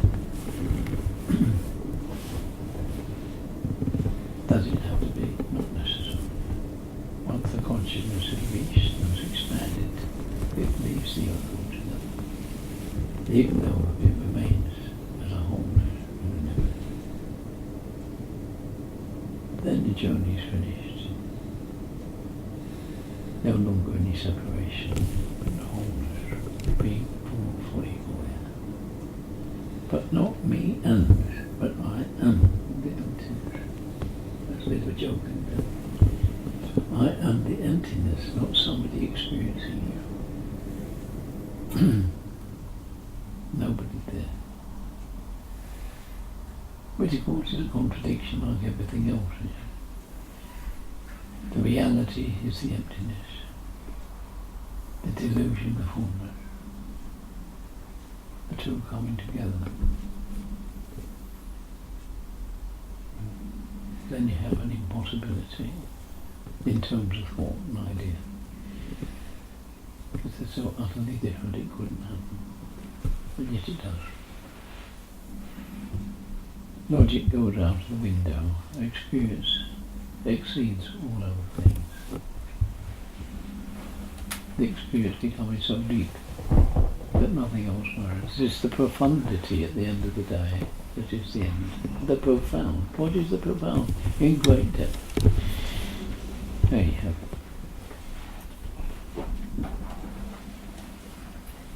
Any questions? Yeah, thank you.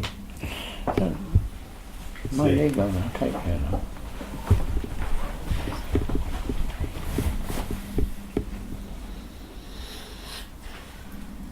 Goodness gracious me. You all have to go about our time and place to do things as and when. We still have to live in the world and do things of the world. We have our duties which are very necessary that they are done. Mainly for the benefit of one another.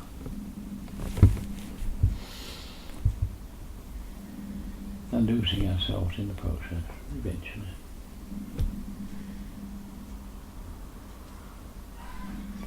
You see, we're so used to habitually look at things, whatever they may be, at things,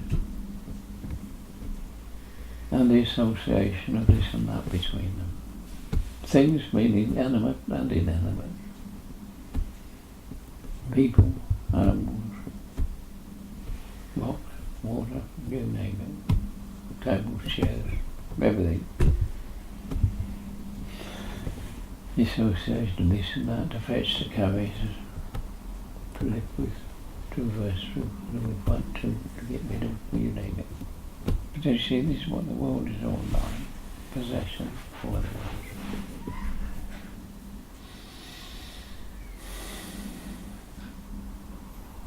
Ultimately, when we look at the very nature of being, even physically, as far as material things are matter, we come in with nothing and we go out with nothing. It still stays here. We may have the use of it while we're here, but we can never say it's mine. We have the use of it.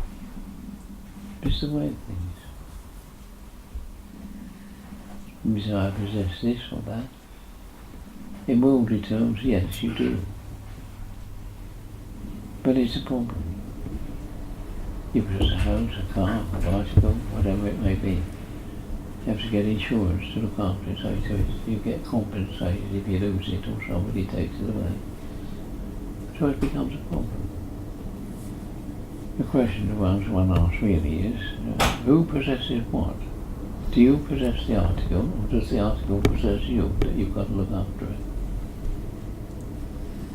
Well, you have a house, so what? You've got to maintain it. Keep the windows clean, you've got to see everything about maintaining it. You have to redoing the roof or the foundation, whatever is necessary.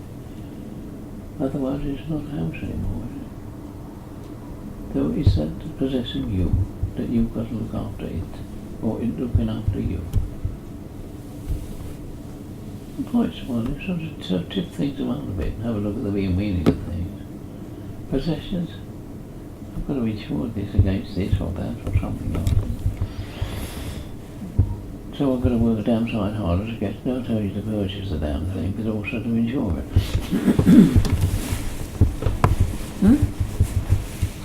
I know I'm using crude language, but we're talking about crude things as well, remember?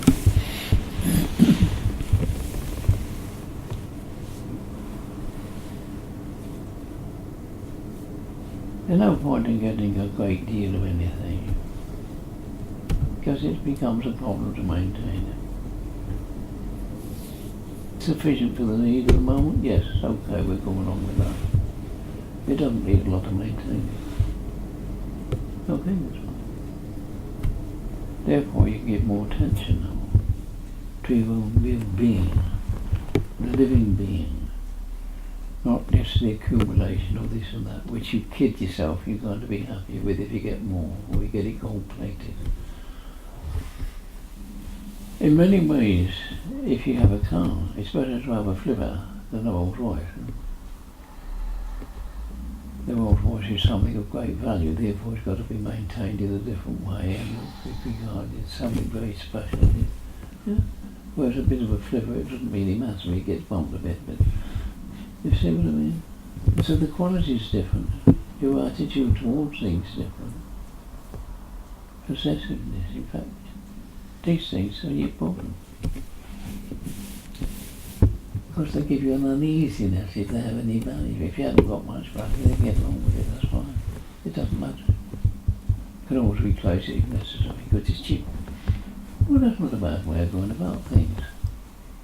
Always be replaced. But it's as well, at the same token, to whatever one is able to afford, the better quality is usually the better, because it lasts more.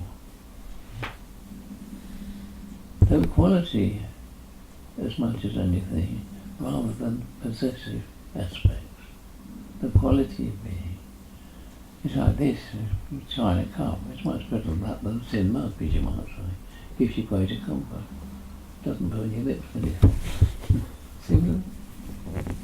So quality does take within the range of what you can afford, but don't overstretch yourself, because you can go too far. Not many people do, and it's a problem to them. You'll have to get along with it, and perhaps a little bit extra. Why that little bit extra? Usually you find that if you rub along quietly and gently, within your means as such, you begin to accumulate a little more. That's fine. It's okay for a rainy day, you say, when their need is there, but also it's very useful. It makes you feel better to give it to somewhere in need. Charity. It does make you feel better when you give like that, without thought of return, to the benefit of something else or somebody else. Good things to think about, not to accumulate, and help to spread a little bit of your own peace. Because it's only a token if you give money to here or there or provided, or it's only a token of giving a bit of myself, my feelings towards you. Is that not true? It's only a token. Like giving a gift to somebody, you know, I'm sure they'd like to. So you get who gets the benefit, the giver or the receiver? Usually it's the giver, the pleasure of giving. To receive gratefully is also part of that. That's the generosity. You wouldn't think the generosity is in the receiving rather than the giving, would you? But it is. You may think somebody likes this and you give it to them, you get the pleasure of giving. If they receive it gracefully, you continue that. But what the hell are you giving me this for? It's rather disappointing, isn't it?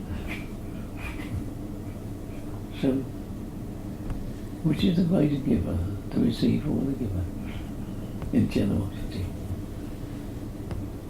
To allow you to feel the benefit of what you do.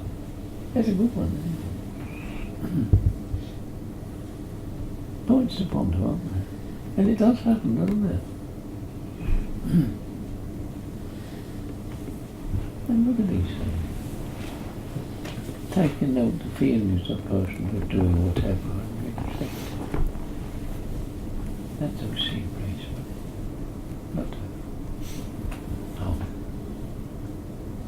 So it's very subtle aspects in this, not just the obvious.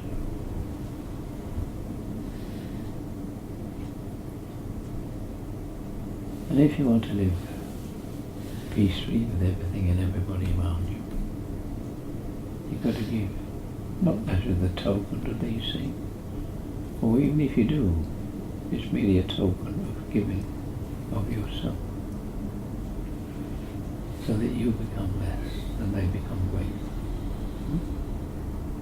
There's a point for that. Because there's a humility in that giving, isn't there? Which you consider somebody worthy of your gifts.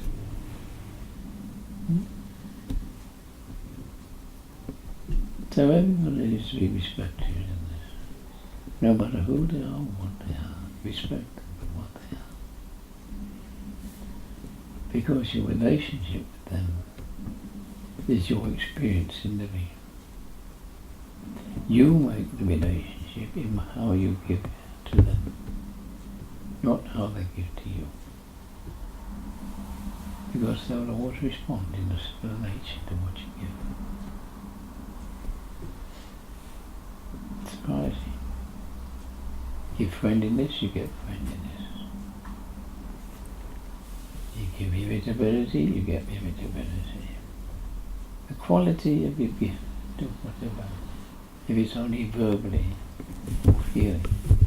If you feel it, they'll pick it up. So learn to feel at home within here, so that they feel at home with you. Recognize it's there. It's not being selfish. The only way you're ever going to change the world around you is by changing yourself. It's like this light bulb here. Its only job is to give light and perhaps a little warmth. When it spreads out, so do you in your feelings. They spread out there too. Do you not feel at ease and comfortable here in this room? Where's it coming from? But one another. It's not the walls necessarily, although they do reflect it to some degree and absorb it to some degree. But we keep maintaining it by feeling it and sharing it. So it's the experiencing that matters. And in the experience we give that in. And to a degree it reflects on everything around us. Where did I get it from?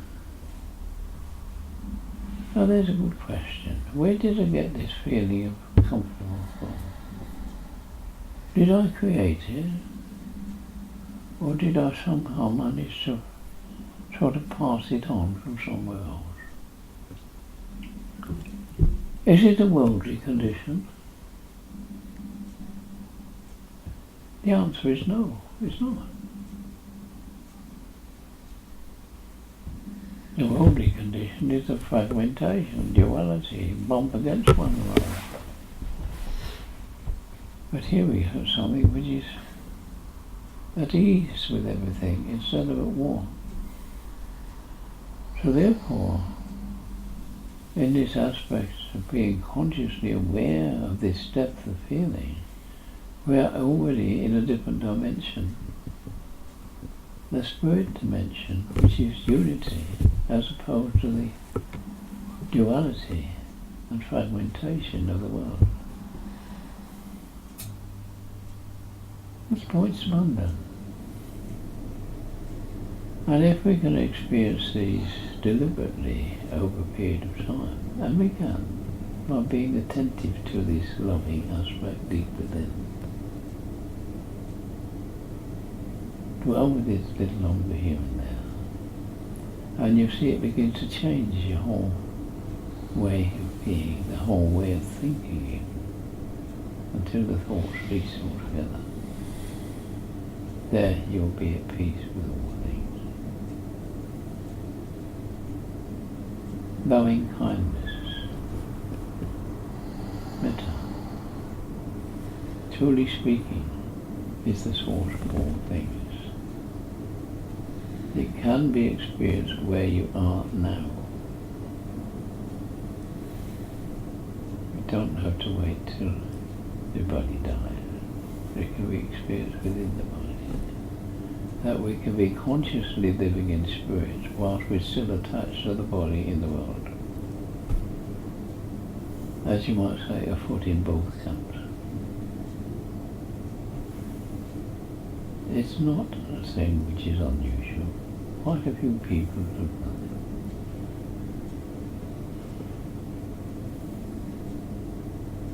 it. It's available to all. Because, truly speaking, it is in truth the better side of your own nature, if you like to look at it in those terms. But it is your natural sort of being. Not necessarily the better side, because it is the only true side of it. All the rest is delusory. Madness.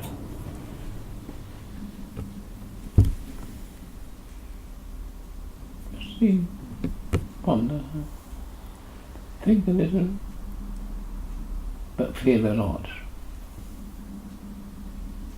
Think a little, feel a bit, feel a lot more. In the subtle aspects of the no thingness, but the quality of being. The quality of being, this is the thing that matters. Not the aggressiveness of this or that, but a relaxed openness that allows one to absorb all things and accept them for what they are. And in accepting them, you become every part of it. So the wholeness, rather than the duality, begins to dawn. And as it dawns, that's what we call insight to some degree.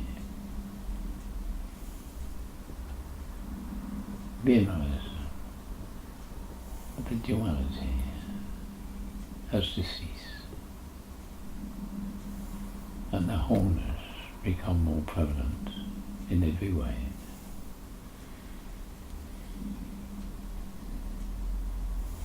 It cannot be thought. It can be experienced with just pure feeling. That is the nature of consciousness.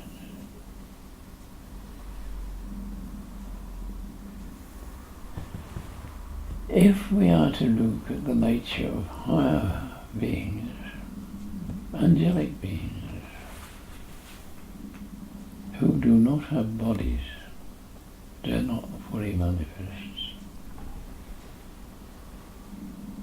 They do not have brains, they do not have tongues, they cannot communicate by verbal aspects. But they can communicate very, very fully by feeling. As they meet one another, everything exposed to one another, nothing left out. So their quality of being is shared completely. Similarly to our feeling of contentedness as we sit in a group. The true sense of being lies within that contentedness, no separation. Trouble is, we have bodies, they don't. They're able to express it more fully, because there is no body. It's almost as if they're completely at union with one another. In qualities they are. But there is still some peculiarity that makes them just that slightly bit separate. That's why we call them, in plural, angels. And not just an angelic aspect. Because they are, to some degree, separate. Fortunately. Fortunately, that is why to us there's a great deal of fortune. Because as we can begin to open up and absorb the qualities of being, these angels of angelic forces can descend and share their quality with us, which helps us to maintain it to some degree.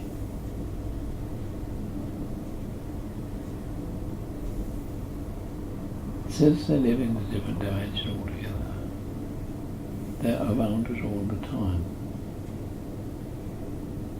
But unless we open ourselves up to absorb these qualities, they cannot enter into us. But they can if we open up sufficiently. And the experience is that really worthwhile. Momentary at least, we begin to experience something which is way beyond our imaginations. You couldn't dream it up. But when you know this experience, you see there is something of a far greater value to be pursued. You cannot pursue it on its own.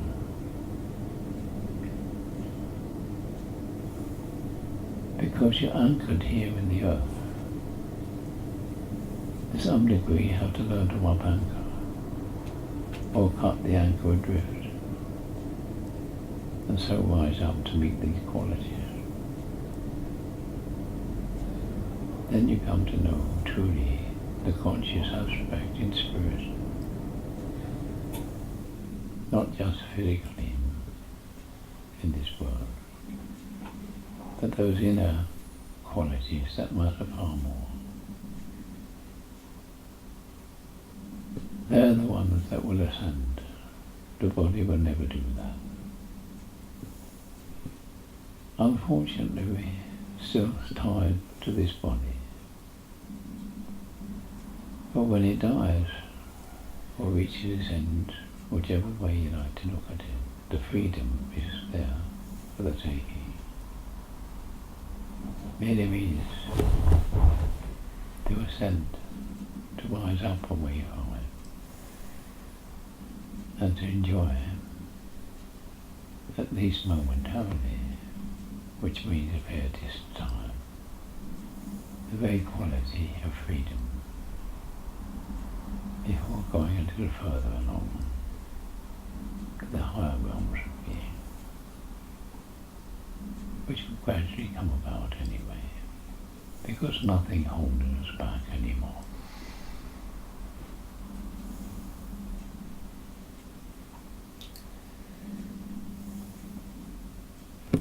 It's available for all. This is your birthright. Your conscious entities, apparent entities. They're not true separate identities. But they still have the vestiges of the whole. They're all. That is how you come to see it. The sense of being full and nothing outside.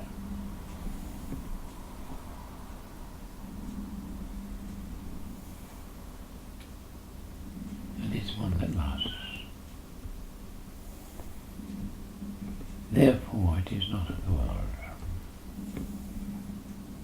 If it lasts and is maintained in some fashion or another, it cannot be of the world, whose principal aspect is change.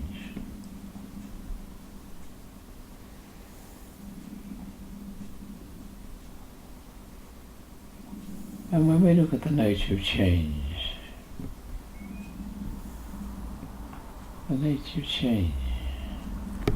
time and place and where, whatever. Suppose there's no time, can there therefore be change? Or an eternal peaceful aspect, fully knowing? It's worth having a look to see, isn't it? No more hustle, trouble, virtuality.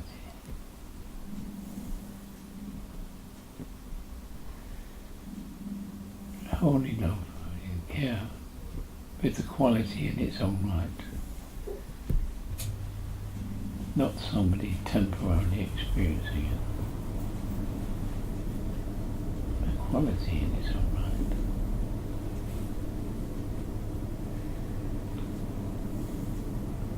Is it true or is it false?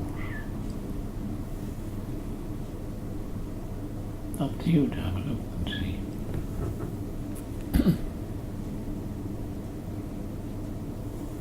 But down to sense feel it. And that sense feel will go beyond the body. And in that realization we begin to see there isn't that freedom that's attainable by letting go of the obvious manifestation.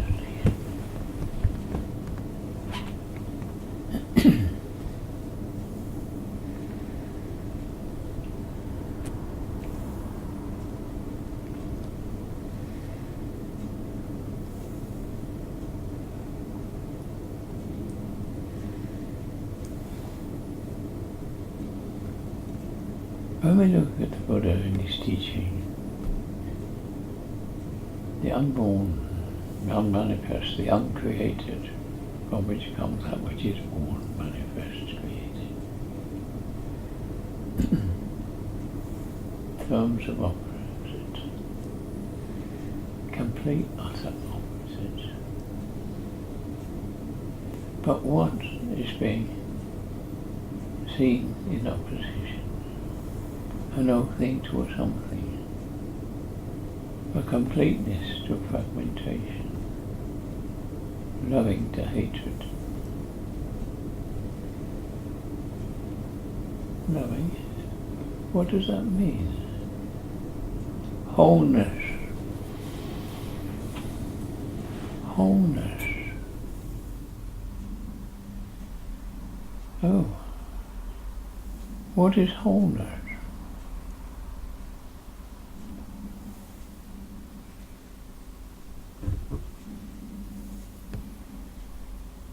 It's a combination of things, isn't it? What does the word wholeness mean? If you take away the W, you've got wholeness. There's just a whole space.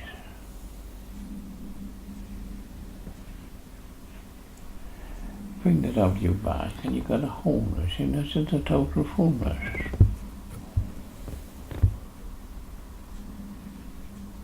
The fullness and emptiness. Holy and wholeness. Is there something funny here somewhere? We need to query things, you know. Don't accept anything by rate. But have a look and see what's it really mean. Wholeness. Holiness. Holiness, that which cannot be explained, therefore it has to be respected, if we don't know what it is. Holy. That's why we say God is holy, because we can't explain it. Therefore it is fearsome. Also, a loving thing. It's a bit of everything, maybe. So the wholeness and the holiness go together. That's why we're afraid. God-fearing. And yet we say God is love. Very peculiar ways of looking at things, aren't there? Which way do we want to have it? By fear or by love?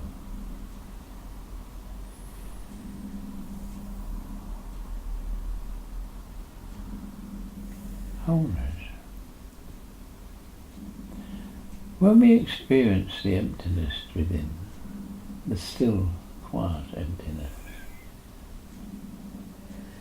and we consider the greater spacious element of consciousness which is their evidence,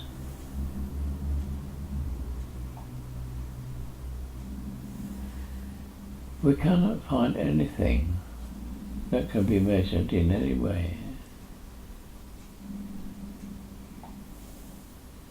or identified other than the experience of the two, the greater and the lesser coming together.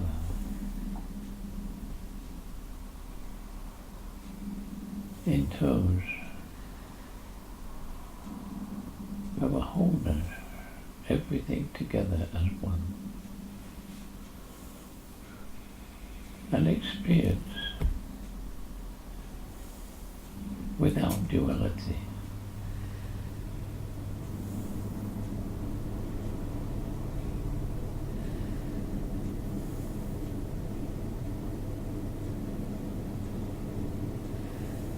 Is it possible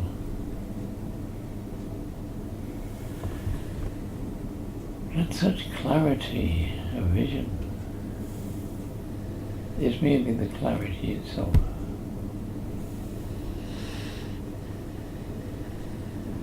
And not something being clearly seen?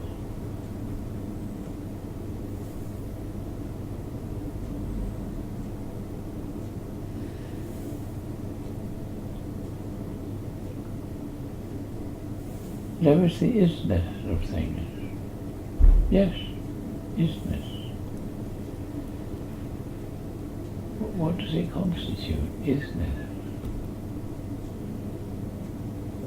Sense of being. But can it be measured or tasted in any way? It can be known. Oh yes, very easily. There's a sense of being right here within. Is it separate from outside? No.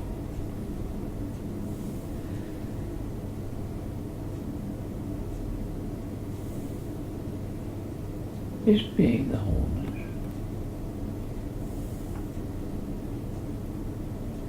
You find it is.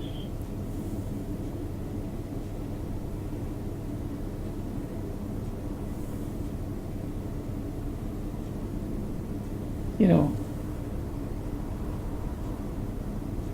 the deepest, most profound aspects of one's own being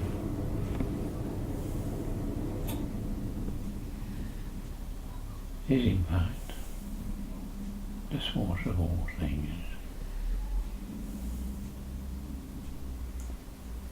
Each one has created its own world in duality, and yet each one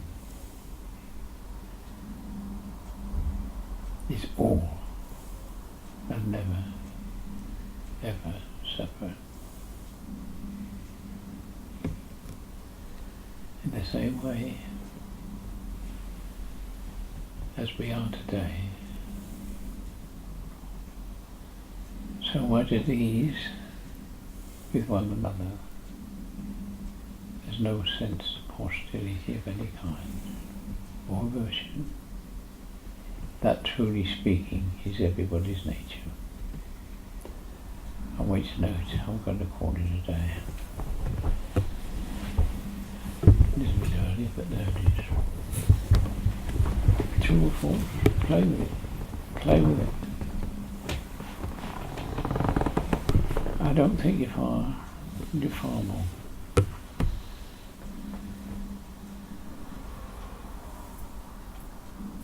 I don't talk of anything you cannot experience for yourself.